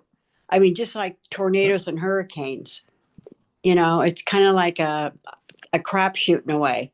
Some people are going to die. Some people are going to make it through. You don't know who. You don't know who, but. And Suzette, this is the one thing that I just mentioned, just kind of haphazardly here, like that I don't want it to affect, you know, the lesser demographic, like the people that, you know, are of lesser means. You know, they should not be affected. So it's like we, you know, like take for instance the wildfires. They affected mostly people of privilege, and that's what I'm like, I don't have, like, you know, an inch of compassion for someone that comes from wealth and But now nature doesn't care. Nature doesn't care who's rich or who's poor, Caesar. but It doesn't matter. But Suzette, it affected wealthy people. It did not affect poor people. And like, who cares? Like, Altadena, from they what have I've heard on their, insurance. Altadena is a working class area. It wasn't just wealthy people that had their houses burned down. There was no way that fire was ever going to stop. There was no way. The firefighters, there's nothing they could have done. The wind and the whole scenario was a perfect storm. So nature doesn't give a crap if you have money, if you're wealthy, if you're poor, whatever. It just doesn't, Caesar. I Obviously, but understand what you're it did saying, and I it don't did disagree with affect you, it but it it it, doesn't it matter. affected a lot of people that are going to be okay. They're going to be well to do. May I speak? They're sure, Carrie. Are you done? I'm sorry. You can finish your thought. No, I'm done. Okay. Actually, you know, I for my book, I talked to my Republican friends on Facebook. I do a lot of yeah, I do a lot of reading.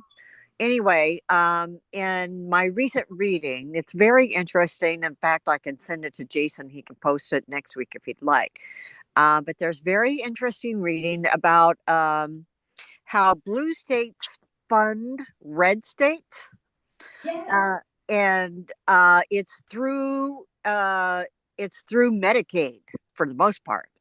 But actually, blue states, and actually California is the Yes. number one donor state.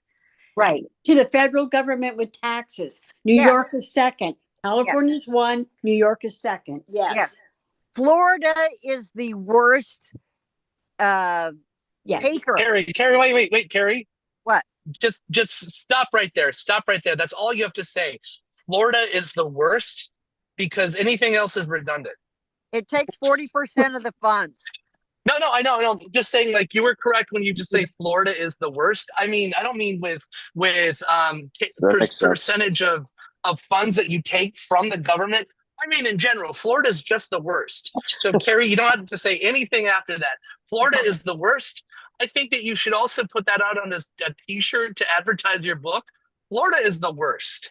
Or maybe retitle your book, Florida is the worst. Would That's that it. it just fell off of our country and just drifted off into the sea. But anyway, let me finish. So this article is very interesting because it actually explains how the blue states fund red states. And Medicaid is one, but also now that obviously they are taking that Medicaid away, then obviously all of these Trump policies, who the people he is actually going to hurt the worst are the red states, because, like I said, blue states do fund red states. And so, anyway, it's an interesting article, and if you're interested, Jason, I'll be happy to send it to you. Sure. All right. So really quick, I want to share something for you guys. And this is why we need to be prepared for an earthquake, especially in San Diego. This is something to consider, that while they're saying that there's a high likelihood in the next 50 years of a decent sized quake, like Cascadia subduction zone, we have a 20% chance of a 7.0 hitting San Diego proper. We have a fault line running down the middle of San Diego itself, of note, that can produce up to a 7.2. And the USGS has shown that over the next 30 years, there's a 20% chance. That's 1 out of every 5 times we're going to have a 7.0 or greater along the Rose Canyon Fault. And if you've ever been down in the East Village, there's a park called Fault Line Park. It's this. This is Fault Line Park. It runs down East Village, and that line, that sidewalk that goes through, that follows the fault.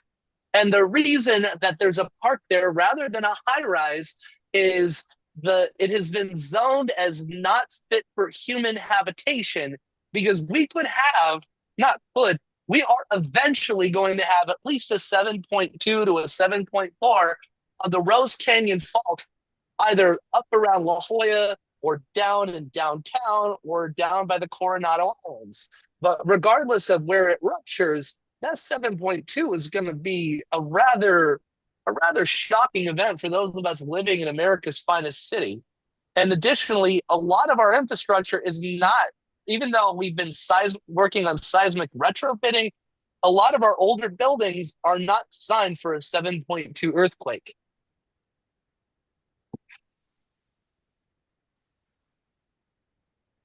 Good times. So rock and rolling. That's also why I want to have a community center for humanists and we have a disaster plan. Okay, next topic. Next topic. See this thing here? This little artifact that we've had since 1793. Well, we are joining Canada, Australia, and New Zealand. The Treasury Department has officially made its last order for pennies. What? It's estimated that taking pennies out of circulation will save us about $59 million a year. Wow. Like a penny costs something like 10 cents to mint. 10 cents to mint. Mm-hmm. Jason, So if you like, no, it doesn't cost 10 cents to mint. It's like 2.5 cents to make 1 penny. No, I think it's like 3.7. it's 4. 7. 3.4. Right? It's 3.69. Sorry, I didn't know the exact amount, but 3.7. it's 4 cents for every penny. 4 cents for every penny.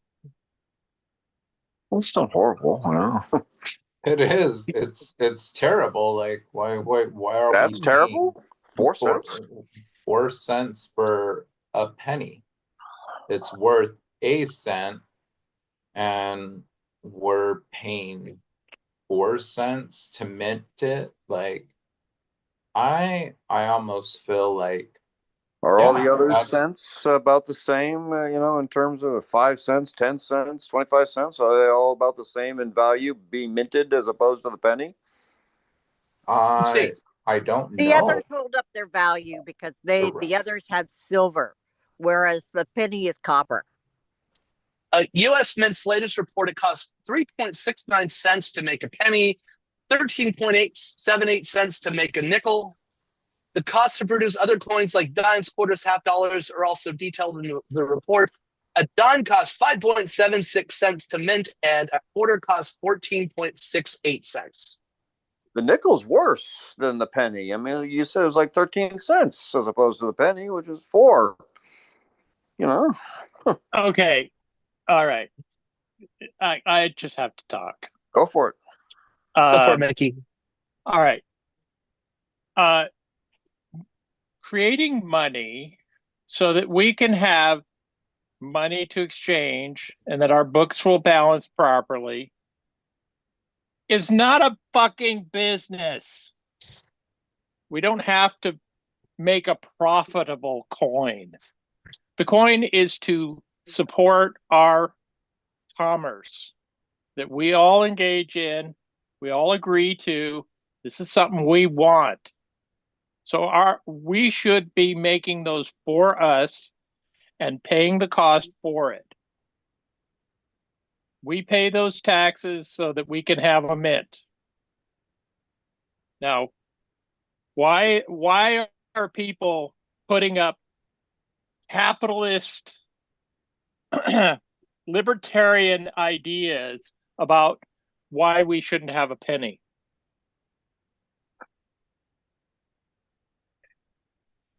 Because Mickey, it's why is Jason our tax putting up capitalist libertarian ideas about why we shouldn't have a penny? Mickey, but it's basically it's our money. Why are we gonna just spend it? Just kind of squander it. No, Like- it's not squander. It's money that we, I'm a businessman, and I primarily, all of those pennies have been sidelined into credit cards. Credit cards don't need a penny, but small businesses are going to suffer if they can't make change with a penny. And I don't think consumers are pennies going to suffer. necessary. Good point. And I think Consumers that are going to actually- suffer also because they're going to be paying more money. They're going to be paying a nickel instead of a penny Mhm. to round up their stuff. Mhm. So this is more of what we see with our government saying little people and little businesses don't matter, and that's why we're not going to make the penny. Yeah, Mickey, it's not just about little business. Like, honest to goodness, okay, you have your little business, wonderful. However, what is like the larger scale of sustainability?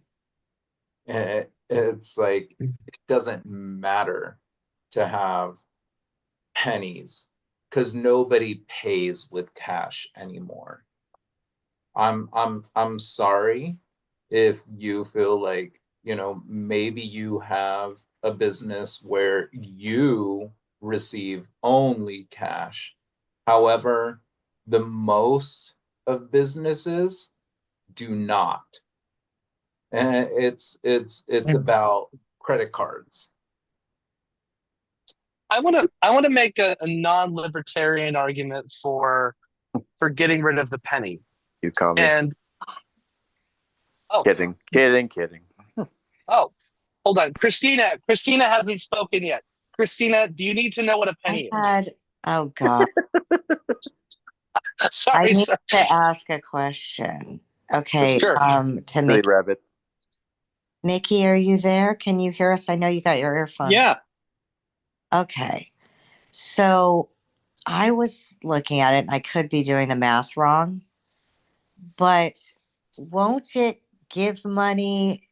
What are the odds of how many times it gives you money than how many times it takes money, right? Because everything will be rounded. So do you think you'll gain 4 cents sometimes as much as you may lose? Maybe 3 cents sometimes? I don't know. I don't care either way about it. I'm just asking. Just curious. Hold on one second. I don't think we need to go into the TikTok of why it's a bad idea. I just want to figure out who thought it was a good idea to get rid of it. Who's behind this elimination of the penny? Oh, yeah, I don't know. I think that I think this is partially on Trump, but at the same time, this is not the first time that this has happened around the planet. Other countries, including countries that are more progressive. Hold on a second. All right. Let's see. Hold on. I'm trying to They've been figure talking some. about it for a long time. Yeah, I've heard rumblings about it for a while. Yeah. Yeah, who's been rumbling it? That's what I want to know. So That's a I good want question. the exegesis. I told Jason this word the other day, exegesis. I want to know who's saying it, who they're saying it to, and what's the purpose? Who gains from getting rid of penny? Really, who gains? Currency is irrelevant at this point. Guess we'll have to ask ChatGPT. I don't know about that, man. Currency is not irrelevant. You want to know your sources. You want to know your sources. I want to know. Yeah, I want to know who's putting this out. Mickey, I just Googled it. It says the decision to discontinue production of the U.S. penny was driven by a combination of factors, including the high cost of production and the cost of. Okay. The U.S. Treasury Department announced the plan to phase out penny production starting in 2026. This decision followed years of debate and proposals, including bipartisan bills, introduction in Congress to permanently halt. I think President Trump highlighted the cost of producing pennies compared to their value. Congress doesn't say who. Bipartisan lawmakers. Make Sense Not Sense Act and the Common Sense Act. That's all I got. I asked who was behind it, Nikki. These repugnants really know how to label things. Yeah. we still don't know who You benefits mean like from it. who's behind it's Trump is the only name. And then there's two things. It says make sense like with an S, not sense with a C. And then the Common Sense Act with a C. But Jason just said it takes 13 cents to make a nickel versus 4 cents to make a penny, for crying out loud. I mean, my goodness, that's a big difference there. It's worse to make a nickel than it is to make a penny. Exactly. And how many times, Mickey, are you paid in cash that you have to be a miser? Well, now, over Caesar, there are still a people who cent? use cash. A lot of poor folks use cash too. Okay, but is a penny going to make a difference in your transaction? I'm looking on Wikipedia. It looks predominantly Republican. So it's Trump and then Republican from Arizona, Jim Colby. I've got Republican Arizona, John McCain. Republican from WY. I don't know what that is. Mike Enzi. Yeah, it's a right. More right than left, it looks like. I used to work in a thrift store. A lot of people use cash.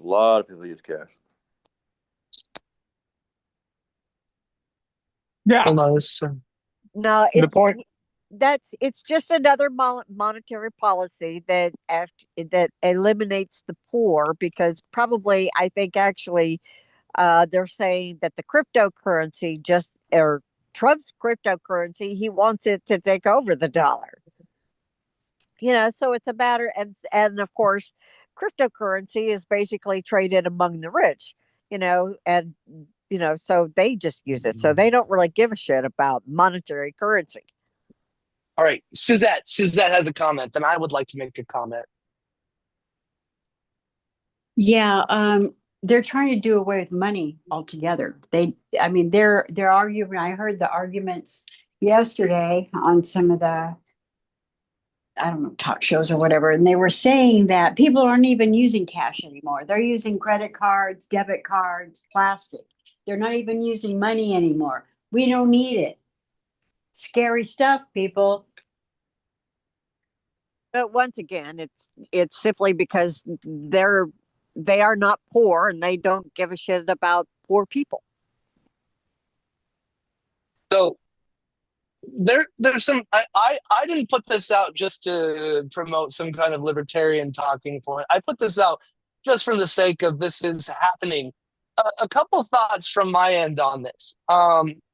I'm not just thinking about what the United States is doing, I'm also thinking about what other countries have done, Canada, Australia, and New Zealand. And one of the main reasons that they took the penny out of circulation and also the 2-cent piece out of circulation in those countries is because it was largely seen as a useless coin. Additionally, they brought their standard to round up to the nearest 5. And additionally, there's arguments that can be made for getting rid of the penny from an environmental standpoint. For example, it's less harmful to the environment to mine that much copper and zinc. Additionally, if people are not using pennies, and not just because they're not using pennies, but lots of places that you otherwise should be able to use pennies don't accept them. Toll booths, parking meters, toll booths and parking meters, for example, do not take pennies. I had to park downtown the other day and I had pennies and I couldn't use them. And the thing is also, if you want to talk about the use of fuel, looking at it, the mints are looking at how many pennies that are produced. 3.2 billion pennies. That's 800,000 grams, which is 17,000 pounds that is used up in gas to transport it to banks. excluding the amount of paper that's used in the rolls. Additionally, the amount of energy that's used to mint the penny. It's not good for the environment to mint a penny. And then also, a coin usually has a 30-year distribution life. And I can understand what Mickey is saying, that this will hurt small businesses. I can appreciate that.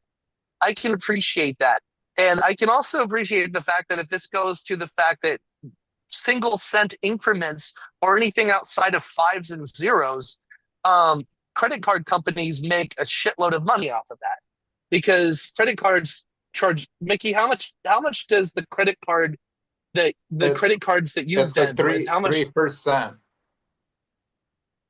Typically 3%. 3 to 7% on per transaction. Which is far more than a couple pennies. Yep. So this what, there are arguments that we could make about the altruistic impacts of making math easier, making this more environmentally conscious, but looking at the administration that's doing it, I can't make those arguments for the current administration that has put this into play. Me too. I totally agree with you. The problem is that we cannot, we can't, go back in time. Like, obviously, this is the way of the future, and that people want to use plastic, and we just need to embrace it. And how best to embrace it, we need to figure out how we're gonna make transactions possible with cards, and how we negotiate, Mickey, for instance, like how you're going to talk to your transaction company and your depositor. Like, this just needs to be something that we need to accept, and so for us to, like, You're talking about talk getting rid about- of money altogether, Caesar, and only do everything on I'm credit? just saying, though, that when it Come on. comes to transactions, though, like, James, how many times have you I use, gone and dude. purchased I do use cash too, dude. I use both. There are some stores that are retail that only pay their employees with not even direct deposit. They pay with not a gift card, but like a debit card. Yeah, They don't. Exactly. There's no check. There's no direct deposit. They get, it's like, That's a huge, Can I- huge change, guys. Can I Yes. put it's something deposited out? Yes. I mean, come on now. Okay. It's usually, Suzette, like, it's like an ADP or a Paychex that just, like, direct deposits into your account. Can I put something out here as a thought? Okay, Please. so if we eliminate pennies, we eliminate the cent, and then everything's going to be rounded. Okay, so I think that there's sometimes that you would actually gain money, and sometimes you would lose, I guess, if it's the cents. But I don't know. I'm not sure this is going to solve or help the impoverished. Either way we go on this. It's not. I It's think not. It's not going No, to. It's I not mean, no, we're meant gonna you're do right. a lot, but It's not meant I to mean, And this is you're- going to you're get right anyone about off the that, street, Christina. or go, oh wow, this poor person can even buy a sandwich. I just don't think this is. Well, how they an gonna? They're argument gonna have for to the adjust poor. taxes. You know why it won't solve the situation, Christina, is that you have, like, cash is king. When somebody pays you just with cash, Right. you could actually, like, shave a little bit off of it. Like, now it's like all of a sudden, you pay me $50. It's like there's no IRS oversight. There's no That's middleman. I yeah. get that, but the penny is not going to, if we keep pennies, it's not going to, it's not lifting anyone out of poverty. Is my argument. I don't know, Mickey, how much that would affect your business. I mean, you can tell me if that would on large amounts of transactions. I mean, but I'm thinking you would gain 4 cents as much as you, because everything would be rounded as much as you lost it. But is this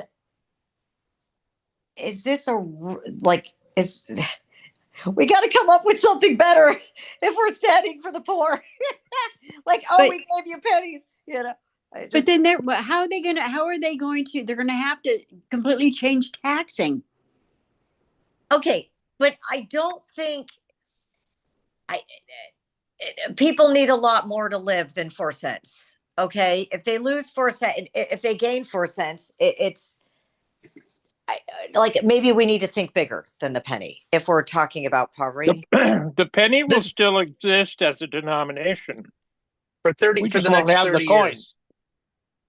No, We- but we it will just still be won't out there have a for coin. 30. It'll be still out there for the next 30 years. The denomination.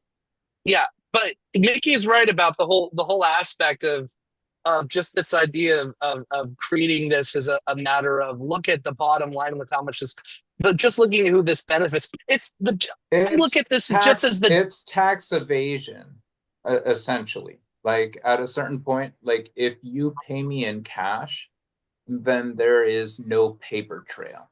Oh my God. Okay. you know who I'm so The guy like, you know I'm penny, hold on, Christina. remember Office It- Space, and then he won all that money because it was just a penny off. But Yeah, pretty I much. guess you'd have to have a lot of transactions, but I mean, I okay, guess so the thing that I'm surprised about is I wonder how much Apollo Asset Management has been lobbying against this. Do you know what Apollo Asset Management owns? Oh, I'm sure it's going to be a good one. He's enlightened me. Coinstar. They make a shitload of money from pennies. Apollo Asset Management makes a shitload of money from pennies because Yeah. people take their pennies into the grocery store or Walmart. They put their jars and jars of coins, buckets of coins into Coinstar, and they take a large chunk out and they give you a receipt. You go get cash from the register. Yeah, take like 10% or something. Oh, yeah. But just think about how much of that is pennies. Right. The most of it is. Because we don't need them. Like if you're not using them, like obviously this is what you do, and I find it just like stupid. Why are we just like we're wasting our money? Like I don't want pennies. I don't want change. Honestly, could You any never of you never use Caesar regular, currency at all. No, sir. Like James, like I like to have billfolds. And I don't like to have just a bunch of like surplus of change. Like why do I need it? Give me a pain, yeah. It's heavy. It's dirty and it's heavy. Right. It is. No, but I understand what Mickey's saying. Mickey made a really good point. Mickey did make a really good point. And like if this were another administration, just looking at what's going on, it's just so disingenuous. And you know what the intent of this is. It's not to make things easier or to save money. It's so that certain interests make money. Right. That's what this is about. Yeah. If they would have cared about the currency, they could have done a lot of other things. But no, they just want to fuck with us, those of us who are not wealthy. And by the way, I got some stuff I want to bring up. So I'm gonna push the conversation a little bit in a second, because there is something that I really wanted to bring up. All right, really quick, Christina, make a quick comment. I was agreeing with you, and I think that Doge and a lot of things where they're like, going, look, we're going to save you money. Look, we're going to save you money. It's very lipstick on a pig. It's little shit, and they're not going and really helping the poor. That's it. So go to your. Excellent.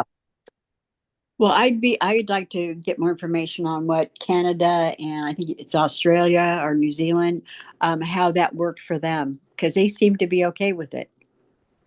Well, they probably did it for other reasons, but at the same time, I Right. don't know when their governments did it.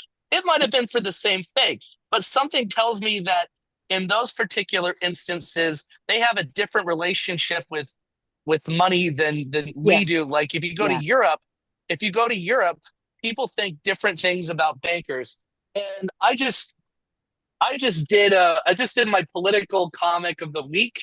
I draw these during coffee and conversations. Would you like to see my political comic of the week? Yay! I have a suggestion for a brand new penny. You're an artist, dude. How cool is that? I have I like the fact that we have an inscription of Lincoln on the penny. I just wish that we would have a more accurate description of Lincoln on the penny. So here we go.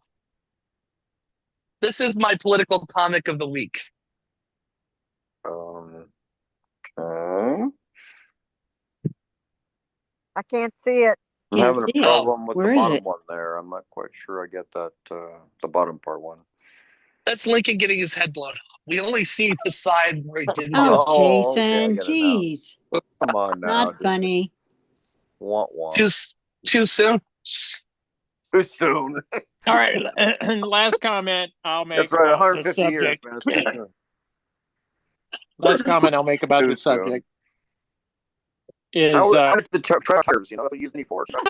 Yeah. you can use a quarter for that. Hey, can we talk about this big, beautiful bill that You just? How commie, come- Nikki, you commie. How come Sorry, dude.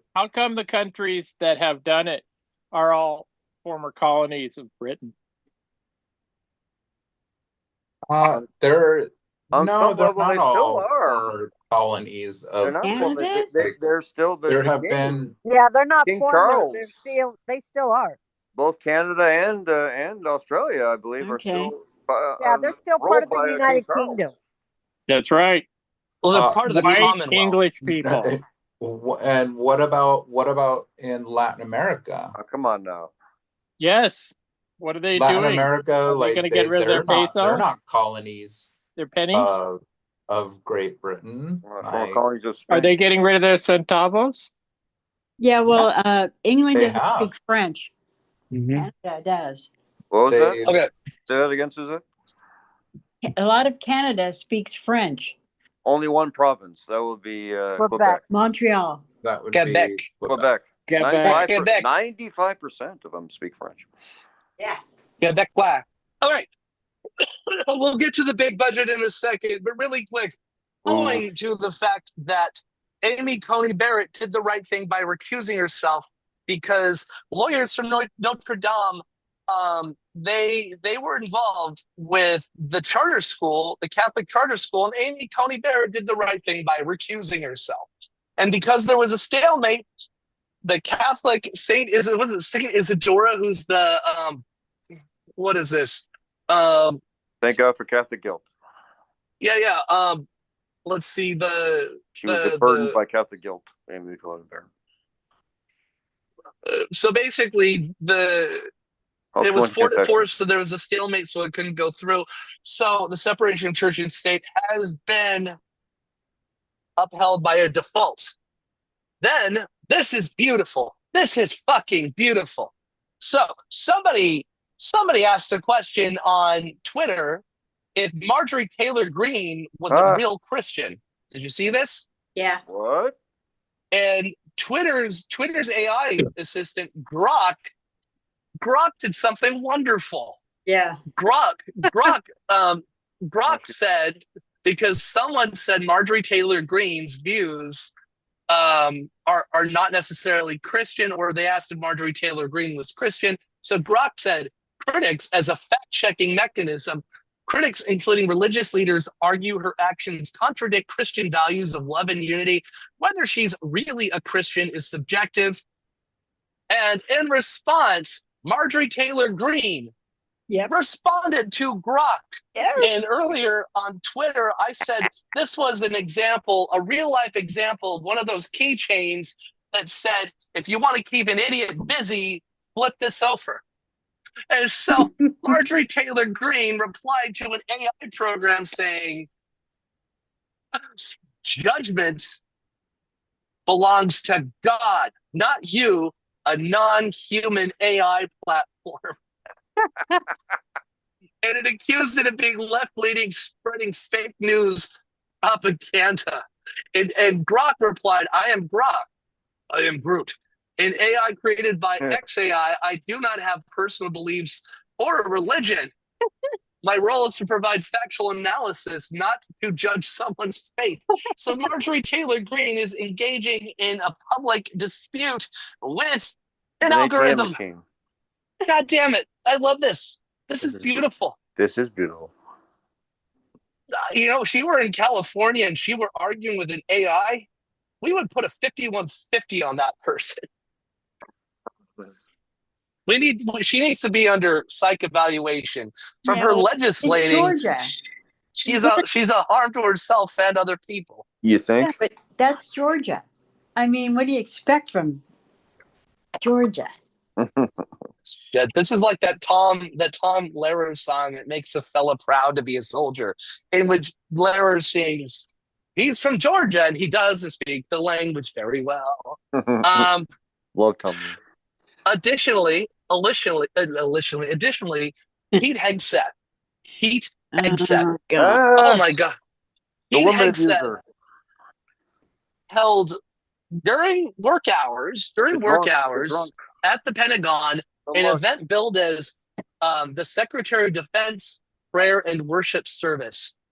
This Yeah. was standing room only and ran for about 30 minutes with Brooks Pottinger, the pastor of Mr. Hegseth's church in Tennessee, is the main speaker, saying, this is precisely where I need to be, and I think exactly where we need to be as a nation at this moment, said Hegseth, standing at a lectern bearing the seal of the Defense Department. And in his opening remarks, he said, in prayer on bended knee, recognizing the providence of our Lord and Savior, Jesus Christ. He added, knowing that there's an author in heaven overseeing all of this, who's underwritten all of it for us on the cross, gives me the strength to proceed.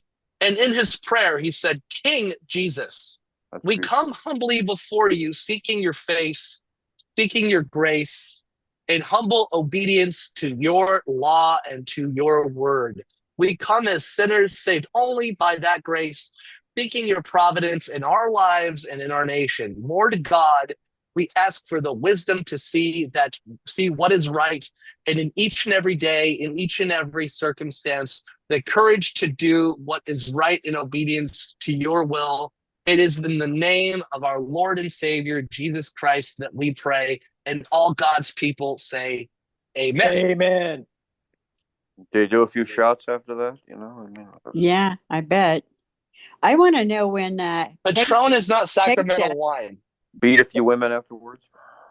I want to know when Kegseth is going to get deported. I mean, he's truly a gangbanger. His tattoos, you know. What? Have you seen his tattoos? He's got tattoos, does he? Oh, Yeah, he has. yeah. Oh, he has a tattoo that belongs white to, Christian nationalists yeah. have. It's the Big thing time. is, if you were a profiler and you saw some of his tattoos, you would be investigating him, because people with tattoos like that bomb abortion clinics. They destroy federal buildings with Ryder trucks, and it's disturbing. And my thought is, this is Memorial Day, and quite frankly, we did not. If you want to be the nation's youth pastor, you took the wrong job. Additionally, if you're putting your faith in Jesus instead of our men and women in uniform, then you're in the wrong job. Right. Yeah. Good point. There was a thing on the news, was it last night or the night before? I think this was in Southern California too, along one of the beaches. There was a small boat, not even a ship, a small boat full of GIs, our guys, I don't know if they were Army, Navy, or whatever, but they were in uniform. They were shooting blanks around people that were in the water, swimming and on other boats. They were chugging beers. It was just unbelievable, absolutely disgusting. The hell? And they were laughing and joking, thinking it was funny, and they kept shooting off their guns. No, Yeah. no, that was a training exercise for Army Rangers, and it was in Florida. Oh, okay.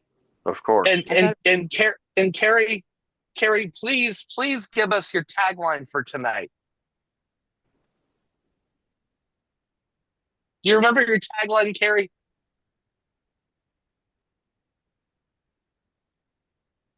Is Carrie still here? Yeah.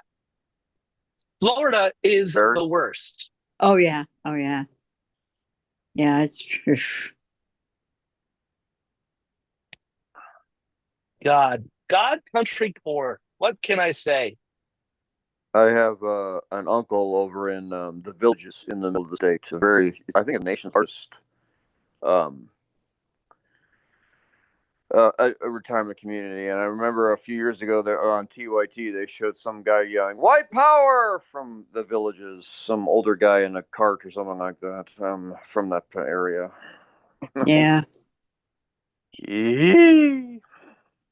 Well, I had to file a complaint with the Freedom from Religion Foundation against the manager here. And what she was doing is every month she sends out a newsletter with, reminding people of the rules and regulations and stuff, and then some puzzles. And then she dedicates one whole page to like a personal diary where she talks about her own personal life, which is very weird and somewhat disturbing. But she was incorporating Jesus and religious stuff. Now, this property where I live is a HUD property, so it's federally funded, and they also qualified and are now receiving California tax credit. So, state and federal funding here, okay? So she kept doing this, and I thought, you know what, this is not okay.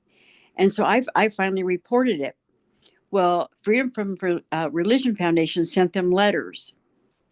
And even after the first letter they got, she continued doing this. So I kept reporting it. She has now stopped, but it took like 6 months. They have not admitted any kind of wrongdoing. They're doing the Trump thing where you never admit that you did anything wrong. You just ignore it. But she has stopped. But now, and there's a lot of JWs in Simi Valley and that live in this building. JWs are Jehovah's Witness, and they're just scum, as far as I'm concerned. Anyway, Suzette, the solution is just go knock on all of their doors. and tell them that they're fucked. Talk to them for like an hour or two. Yeah. So Caesar, anyway, wait, hold on. Caesar lives right down the street from my Kingdom Hall. Caesar, can you do us a favor? In the near future, can you go to the Kingdom Hall building and see if there's a no soliciting sign?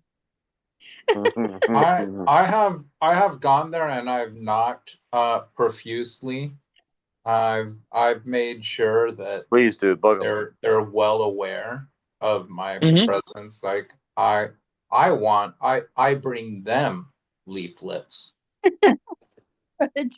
good. Yeah, they're All always right. out in front of the library. But I anyway, did. so now a Yeah. tenant, I think it's a Mhm. tenant. I don't think management's doing this, but management is still responsible for this kind of stuff. That it's a clear violation of a church state. Anyway, they're putting out this like a sandwich sign thing that stands on its own. With the jw.org, for their Bible studies and all this shit. Mhm. I've got about 10 pictures of it, different days of the week that is out there. So I'm going to go ahead and report that again. But it's just, I get so sick and tired of this crap. Yeah. All right. One more political comic. I just drew another one. This is not a violent one, okay? Here's another one. This is supposed to be Pete Hegseth, Defense Secretary.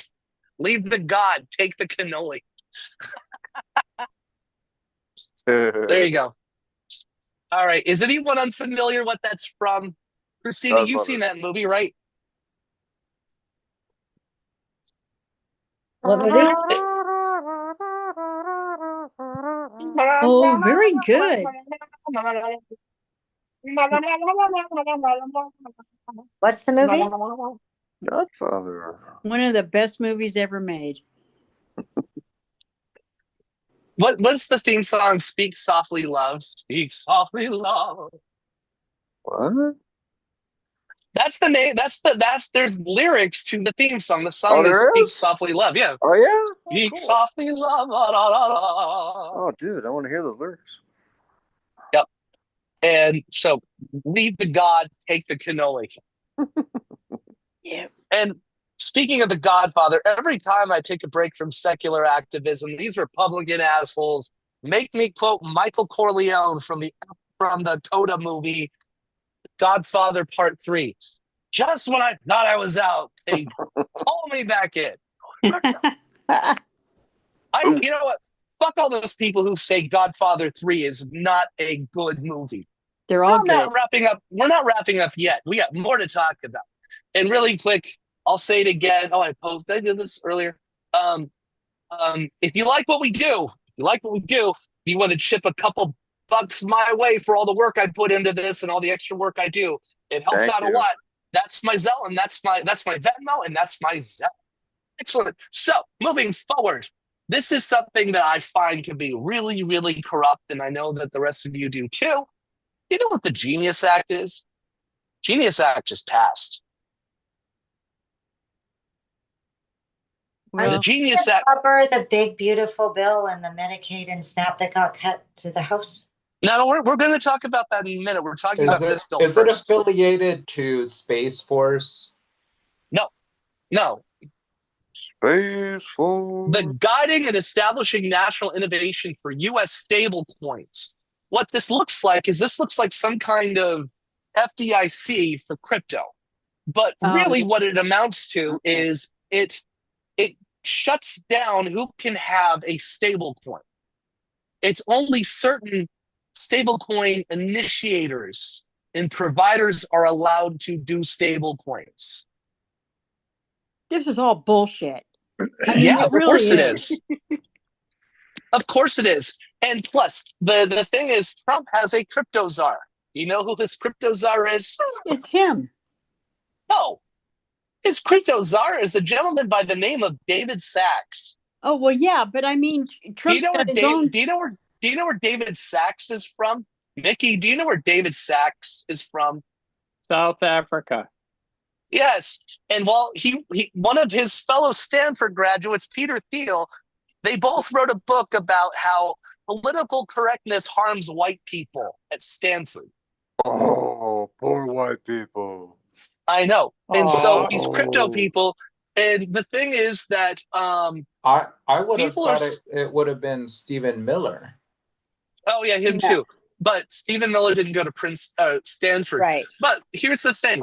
People are claiming that this is a major conflict of interest because guess who is a big crypto investor? David Sachs.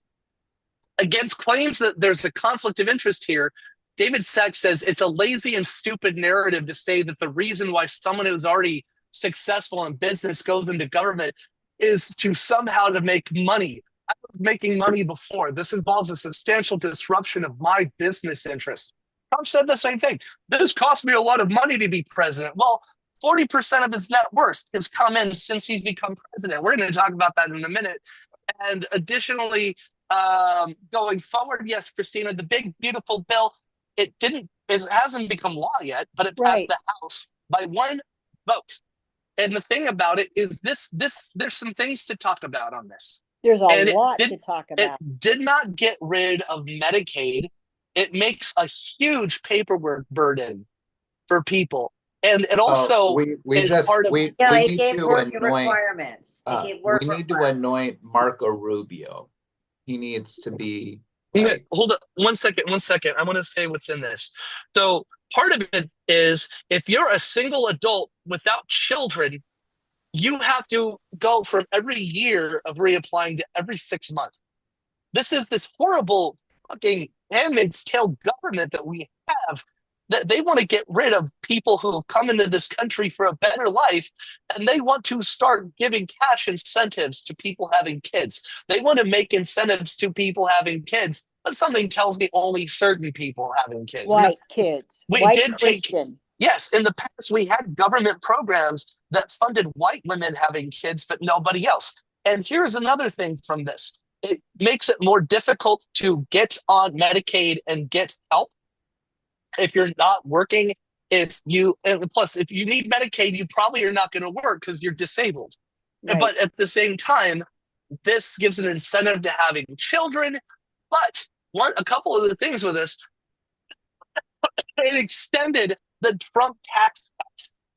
It They're extended going to the make Trump it. No, tax cuts. it's going to make it. It's going to make it. Well, and they're going to make it permanent. No, I know. Hold on. It's not necessarily going to make because if it deals with appropriations, you have to do it every so often. No. It's going. Nope. Okay, well, hold, Suzette, hold on. And this, from the Center on Budget and Policy Priorities, it anticipated that the tax cuts that have been put into place that have been shielded from its sunset. It was estimated by the Center on Budget and Policy Priorities back in 2017 that it would wind up costing 1.7 trillion in revenue over the next 10 years, and that's been fairly accurate.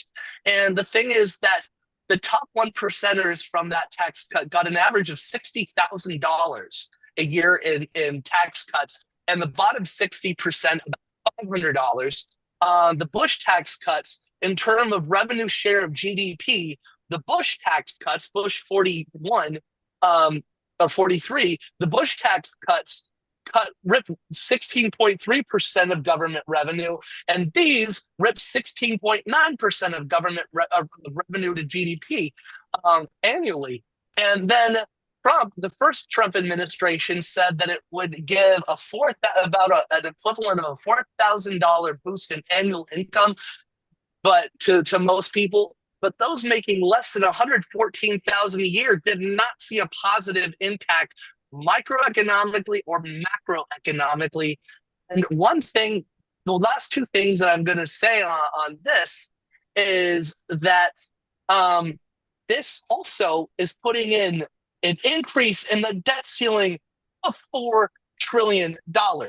And what happens with the debt ceiling, the Republicans really started doing this, then the Democrats, then they both started doing this. The Republican shutdowns tend to be longer and tend to be more costly than shutdowns from the Democrats. But the thing is, if you take away brinksmanship, what you're doing is you're taking away a tool of the opposition, which I don't think we should have a debt ceiling because it's just stupid compared to other countries. You know, we're one of the only countries that have that. But what winds up happening when the minority party refuses to approve the budget, there's a shutdown. And what tends to happen in this type of brinksmanship politics, the party in power, especially the president, tends to take the blame from this. And what the Republicans are doing is they're taking this off the chessboard. So that way Trump and they will not get the blame for this for any upcoming shutdown.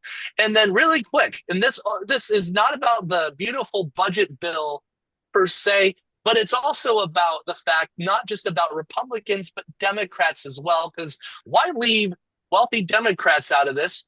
A new study from the University of California, San Diego showed that when people learn about congressional representative stock trades, it sinks their trust and diminishes their willingness to follow the law.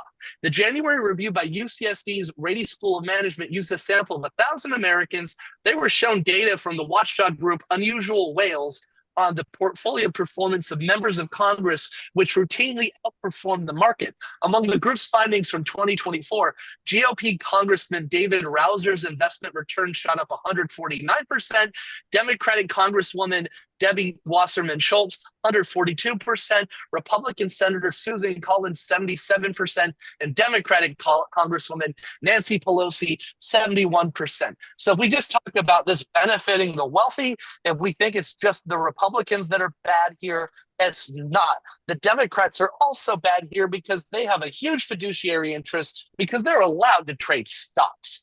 They don't have to divest themselves. They're allowed to amass large amounts of wealth while they're in office. And this is disgusting. All right. We go to Christina and then Suzette and then Mickey. Okay, I wanted to give a scenario of the work requirements. Okay. So basically, if you're working, you're in a job, you've got medical from your job, hopefully if you do. Okay. Now, if you're in between jobs, you get fired, you quit, you're going to whatever, you're in between jobs out of work. Medicaid was always there for you. Now it's not, because you've got to be working in order to be on it. And I thought to myself, what's the purpose? Well, if you get a bunch of people that are poor and desperate, you've got a whole lot of slave labor for Walmart, for Subway, for all of these fast food places. Okay. They need a bunch of workers that will be desperate just to go, oh my God, I just need some job somewhere. Okay. In order to keep their health care. So I wanted to kind of put it, sometimes we don't think so much about what kind of turmoil that people could be in and how this could cause that, and SNAP benefits, same thing. You know, I want to say one thing, Christina. Actually, I'm being completely sincere when I say this. I think out of the years you've been coming here, this is honestly the most poignant, salient, and important point you've ever made at Coffee and Conversation. This is the best point you've ever made at Coffee and Conversation. I'm not saying that to make fun of you. I'm being serious. This is the most on-topic, best point you've ever made at Coffee and Conversation. And I wanted to thank you for that. Okay. Good job. All right, Suzette, Mickey, and then James.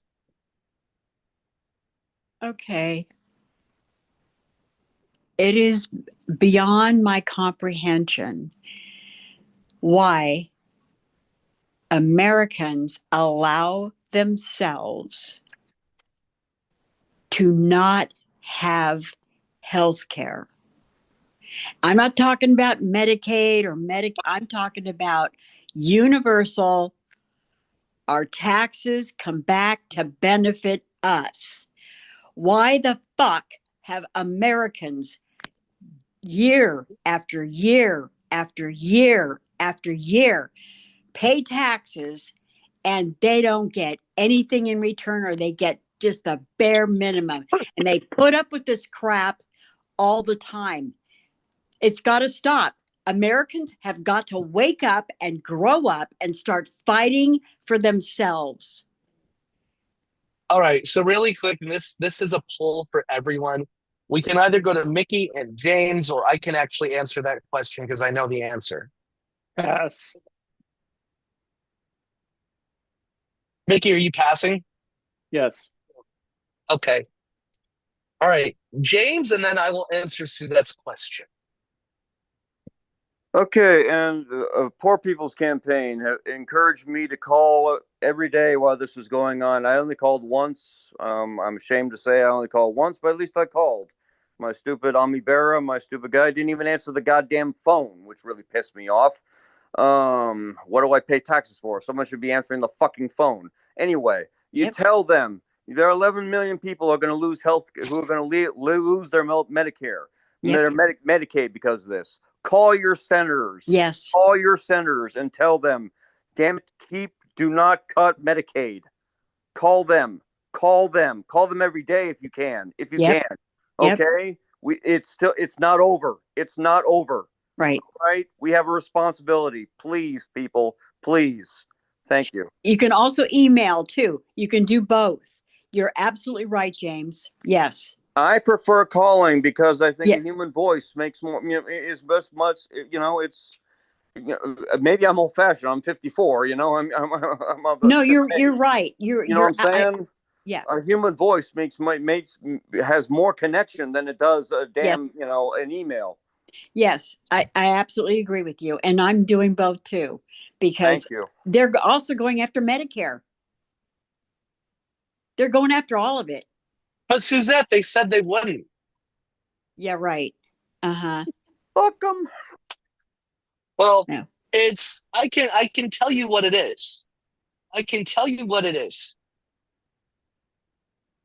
We had a good thing going for quite a while from the New Deal. And in the 50s, big businesses started fighting against it, and they started going in and getting in bed with evangelical churches. And we have corrupted the American brain to think that entitlements are a bad thing and people taking advantage of us. That's what it is. People in this country from the 50s forward have been poisoned with a weird brand of evangelical Christianity with this thing called the prosperity gospel that solidifies toxic individualism. And they don't understand the fact that something that appears flashy and seductive in a second, saying, well, they're not working, why should they get health care? It's like, do you understand that the level of stupidity that's encapsulated by that level of simplicity that justifies selfishness over responsibility and compassion? No, they don't, because they've been told. And this also buttresses when you're starting to fuck with people, or you're starting to take advantage of them. At least if you're white and you're being fucked with, you're better than the Mexicans or the black people who are also getting fucked with. At least you're slightly better. Right. That keeps you going, because, hey, these people are taking advantage of us. But you don't look up to see who's pissing on everybody. Right. That's what it amounts to. It's horrid. It's absolutely horrid. And yeah, they're taking away Medicaid. And you know what Medicaid also covers? Oh, SNAP. It covers the ACA. Oh, yeah, the ACA. And they're also going after SNAP. Right. Yep, I'm on everything. I've got Medi-Cal, I've got Medicare. I also get a little bit of SNAP, not much, but a little bit. I'm on everything, and not only that, they're going to go after. They want to cut the budget for HUD, which this property is under, by 50%. Suzette, okay, so are you working? Oh, fuck you! No, No, I'm 77. That's what I'm saying. I talk. You're going to lose your stuff. That's what's I know about this. I know. And I can't believe that people don't think this is a cut. It's a total cut. Anyway, I'm agreeing with you, Suzette. And oh yeah, no, I know. I'm feeling for you. I'm like going, holy shit, because there will be a bunch of people that will be thrown off their health care. Yes. And yes, people are going to die. 11 million. No, 11 million. Hopefully, it's 13. you won't die, Suzette. You can't die on us, Suzette. Well, I'm not. No, not yet. But yeah, no. This is. It's beyond. I mean, this has been their goal all along, was to get rid of all of these social programs. These what do they call entitlements? I paid into it. Yep. I paid in to my Social Security and my Medicare. If these MFs touch my stuff, I might have to buy a gun. I don't know. You know, I'm just so done with this crap. No, hopefully this is the nail in the coffin. It's not going to be, but God damn it. I hope it is, because the thing, I mean, when this happened, I was infuriated. I forget. I posted because somebody thought they had something like, oh, a Republican voted a different way, and she had different views of it, like had just reposted something, and I like posted on there, and I'm like, I'm so sick of being nice. I'm like, fuck the fucking Republicans, and she's like, I know. I mean, I can't. They're taking away Medicaid. I'm pissed. Yeah, they're bullies. Yep. I'm pissed. Yep. And then other news I want to bring up tonight. This is gonna boil your blood. We're just. Aww. Please don't. My head's gonna fall off. I know. Well, this is stuff that needs to be said. Okay. So the Defense Department took possession of the $400 million jumbo jet from a country that has invested in Trump's stablecoin. Additionally, Trump had a dinner for his high value investors. Yep. And he gave each of them a Trump watch that's valued that's sold at not valued. Fuck, I'm gonna fuck up and say valued. A Trump watch that's sold at $100,000 market value, and oh my good lord! And these include foreign nationals who Yep. are investing to gain leverage, including Justin Sun, a Canadian crypto billionaire who has SEC charges against him that he wants to be conveniently dropped. It's disgusting. And Yep. beyond this, oh my God, it's just sending a message to bribe away. And he brought the South African president to the White House. And the South African president made a joke. I'm sorry, I don't have a plane to give you. And Trump's response was, I wish you did. I'd take it. He wound up telling the president of South Africa about this so-called white genocide in South Oh. Africa. And frankly, there is not a white genocide. Cyril Ramaphosa was told about, he's the president of South Africa, he was told about the so-called white genocide. But looking at the figures, looking at the number of homicides in South Africa, it's not directed only at white people. This is a large myth that's happening there, that there's a big genocide against whites. It's not happening. But hey, Right. it looks good on TV. And then beyond this, the FTC is opening a case against Media Matters because Elon Musk said that Media Matters reporting of X has hurt his business. So they're retaliating against Media Matters because of that. Additionally, Frank Bisignano, who was appointed by Trump to head the SSA, said he had to Google what that job was. Right. But did you also hear that the South African president that was meeting with Trump, you know what he also said? Because Musk was also in the room. He says, we desperately need Starlink. Jesus People Christ. are ignoring that. They're ignoring that. It's like, why isn't what I mean, even I got your Starlink right here. it's just Sorry. like I wonder if Elon Musk referred to the president as boy. His boy? His butt boy, man. No, not Trump. I'm talking about the president of South Africa. No. yeah, he said it. I mean, when they were I'm having sure he would. their news conference thing, he says, but we desperately need, I think it was after the plane comments, and he said, but we desperately need Starlink.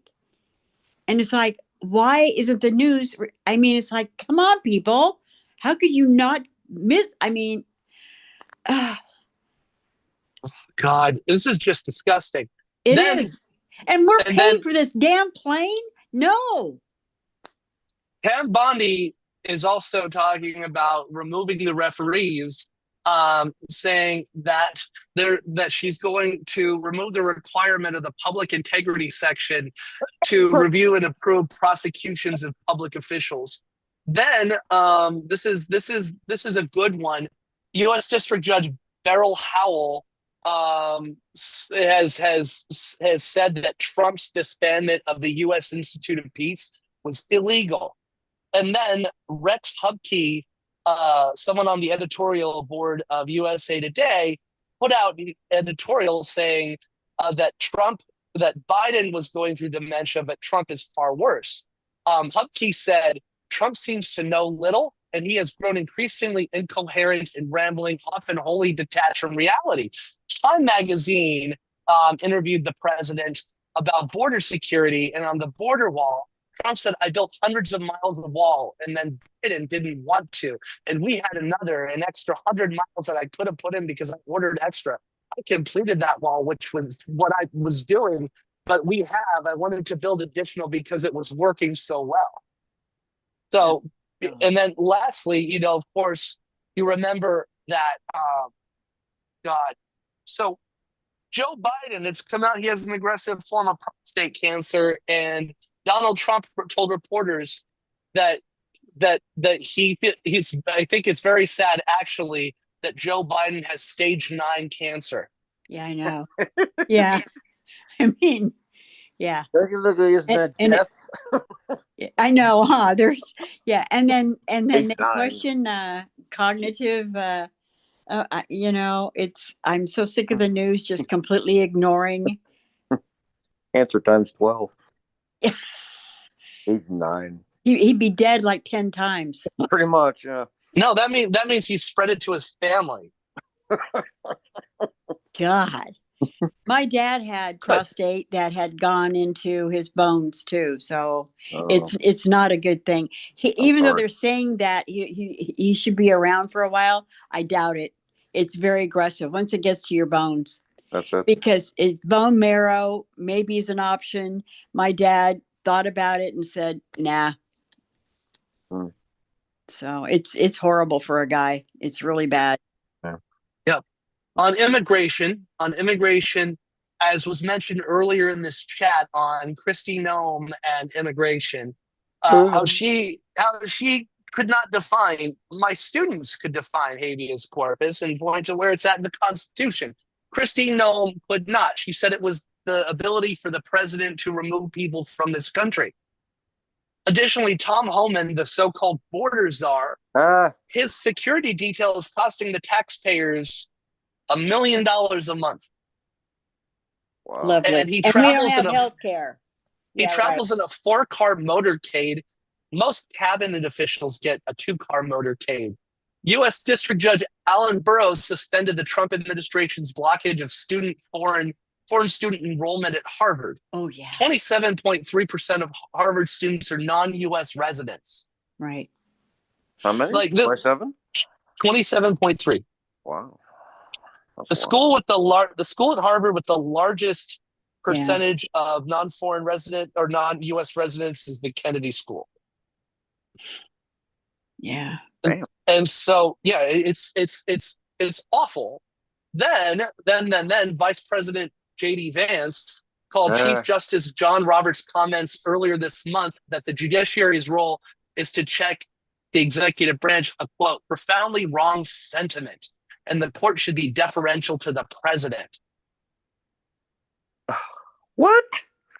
Yeah, right. Yeah, we don't have a president anymore. We have a wannabe dictator, or I call him a dictator.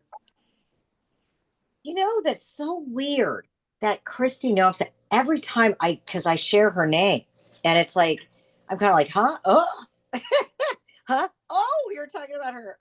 It's just, The puppy killer? Yeah. I know. And every time you say Kristi, I'm like, huh? Huh? But you're not Kristi. You're Chris. Well, Christina. most people call me Kristi, around my house. And so, yeah. So, but it's just, I mean, and that correlation, it's just so weird. I mean, because numerous amount of people have your name, but it's like, she's so evil. Yeah. That it's just this kind of weird. Yeah. Huh? Oh, shit. And a federal judge in Boston ruled on Wednesday that the Trump administration's deportations of 8 men convicted of violent crimes to South Sudan unquestionably violated an earlier order by not giving them adequate due process. And the thing is, deporting people to a war zone, deporting people to politically questionable areas, that's a crime against humanity. Very much, yeah. Well, they're not. These aren't deportations. These are kidnappings. I'm sick and tired of them downplaying what they're doing. This is rendition. That's a good way of saying it. Yeah. Yeah. This is extraordinary rendition. This is human trafficking. Yes. Yeah. Yeah. Yeah, you're right. And also, the Supreme Court removed the temporary protection status of 350,000 Venezuelans in the U.S. And for those everyone is aware of the situation in Venezuela, right? Yeah, it's not very good. Yep.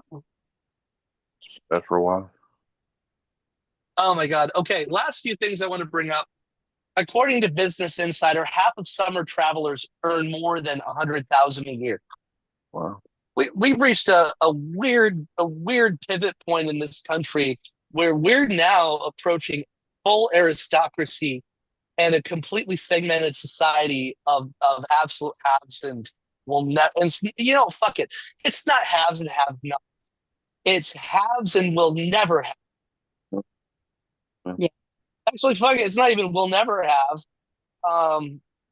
It's the haves and the people that the haves will never let have. No, it's the haves, and I want even more. No, because the thing is, the haves are the people that have. No, Suzette, I'm saying it's the haves, and the people that the haves will never let have anything. Right. They're obstructing. Right. They're absolutely obstructing. And then I want to say, in the last part of news, I want to bring up, and this is disgusting, and this pisses me off. And like James was saying, call your member of Congress, your senator. Yep. Also talk to your member of the state assembly and the state senate. Yep. Because All of them. we have some buttress of our state legislature. This thing is just ridiculous. So the Museum of African American History in Boston lost a federal grant because the Trump administration said that grant to the Museum of African American History, this was through the Institute of Museum and Library Service grants. The Trump administration says that those grants no longer serves the interest of the United States because they have come under the influence of divisive race-centered ideology, and they try to rewrite history and give us and fostered a sense of national shame. In April, the IMLS, the Institute of Museum and Library Sciences, cut $736,000 from the Museum of the African Diaspora in San Francisco. Wow. And Oh, it's What? then in March, they cut 2 grants to the Whitney Plantation in Louisiana. The Whitney Plantation in Louisiana teaches the reality of slavery. The termination comes as the Trump administration has both gutted federal funding and aimed at the arts for cultural institutions.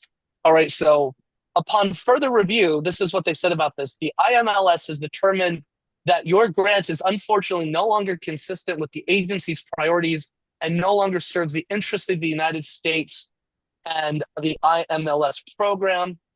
IMLS is repurposing its funding allocations in a new direction in furtherance with the president's agenda independently. And secondly, the president's March 14th, 2025 executive order mandates that IMLS eliminate all non-statutorily required activities and functions. And then in March, Trump ordered the purge of Black history from the Smithsonian, the National Museum of African American History and Culture. It targets that museum. The directive goes further, instructing J.D. Vance, along with Vince Haley, Assistant to the President for Domestic Policy, and Lindsey Halligan, Special Assistant to the President, to work with Congress to block federal appropriations for Smithsonian exhibitions or programs that degrade shared American values, divide Americans based on race, or promote programs or ideologies inconsistent with federal law and policy. The order also aims at the American Women's History Museum, demanding that no future appropriations, quote, recognize men as women in any respect, and calls for new citizen members to be appointed to the Smithsonian Board of Regents, individuals committed to enforcing the president's vision. And that vision is, gee, wow, I wonder what that could be. Holy moly. White people Well, this- rule. Yeah. Looking at what the Defense Department did to strip photos of the Enola Gay, I'm just really glad that for the Smithsonian, it's not the spirit of East St. Louis. You know, if this isn't full-blown fascism, I don't know. Do you understand that joke I just said?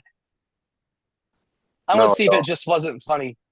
Okay, so the thing is that Too soon. St. Louis, Missouri is on St. Louis, Missouri is on the west side of the Mississippi River.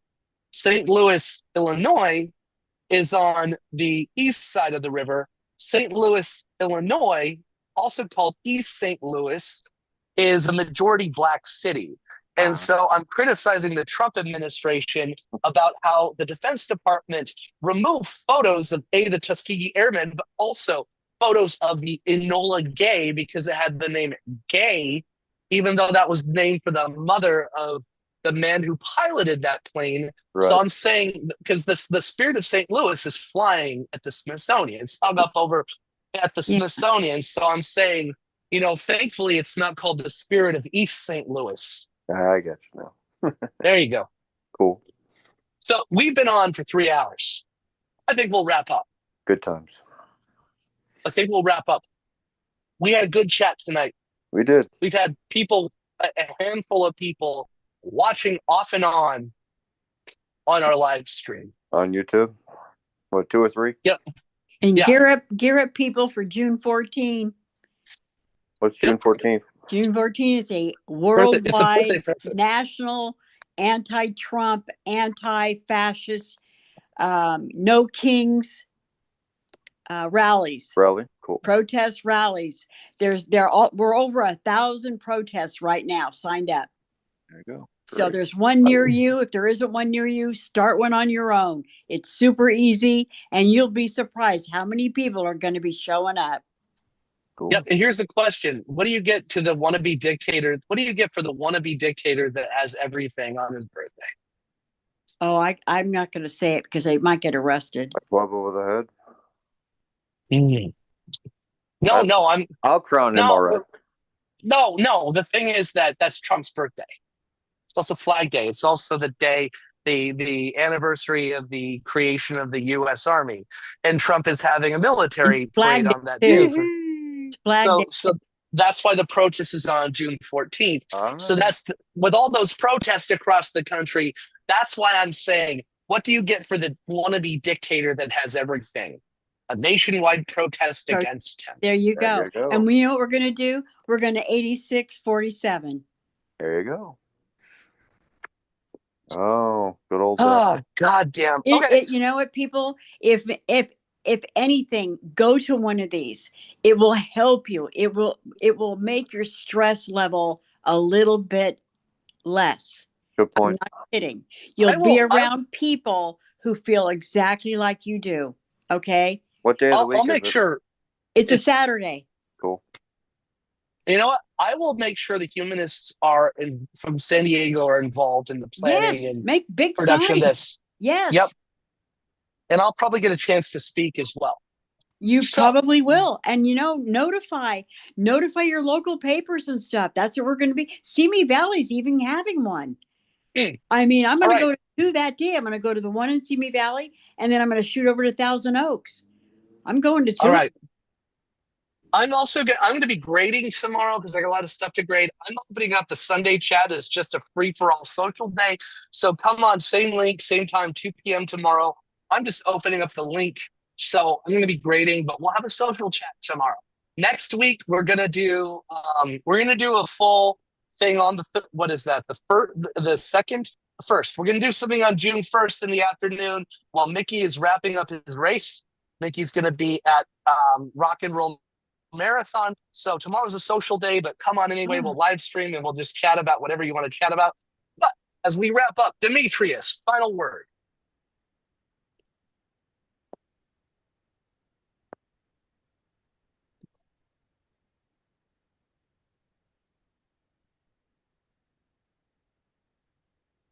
All right, Carrie, final word.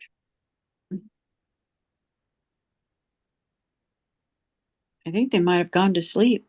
I don't know how. No. Carrie, you there? I'll just repeat Carrie's sentiment just echoes through this conversation. Florida is the worst. James, final word. Oh, God. Make our democracy great again. Christina, final word. Thanks, Jason. Great meeting. Thank you. Mickey, final word.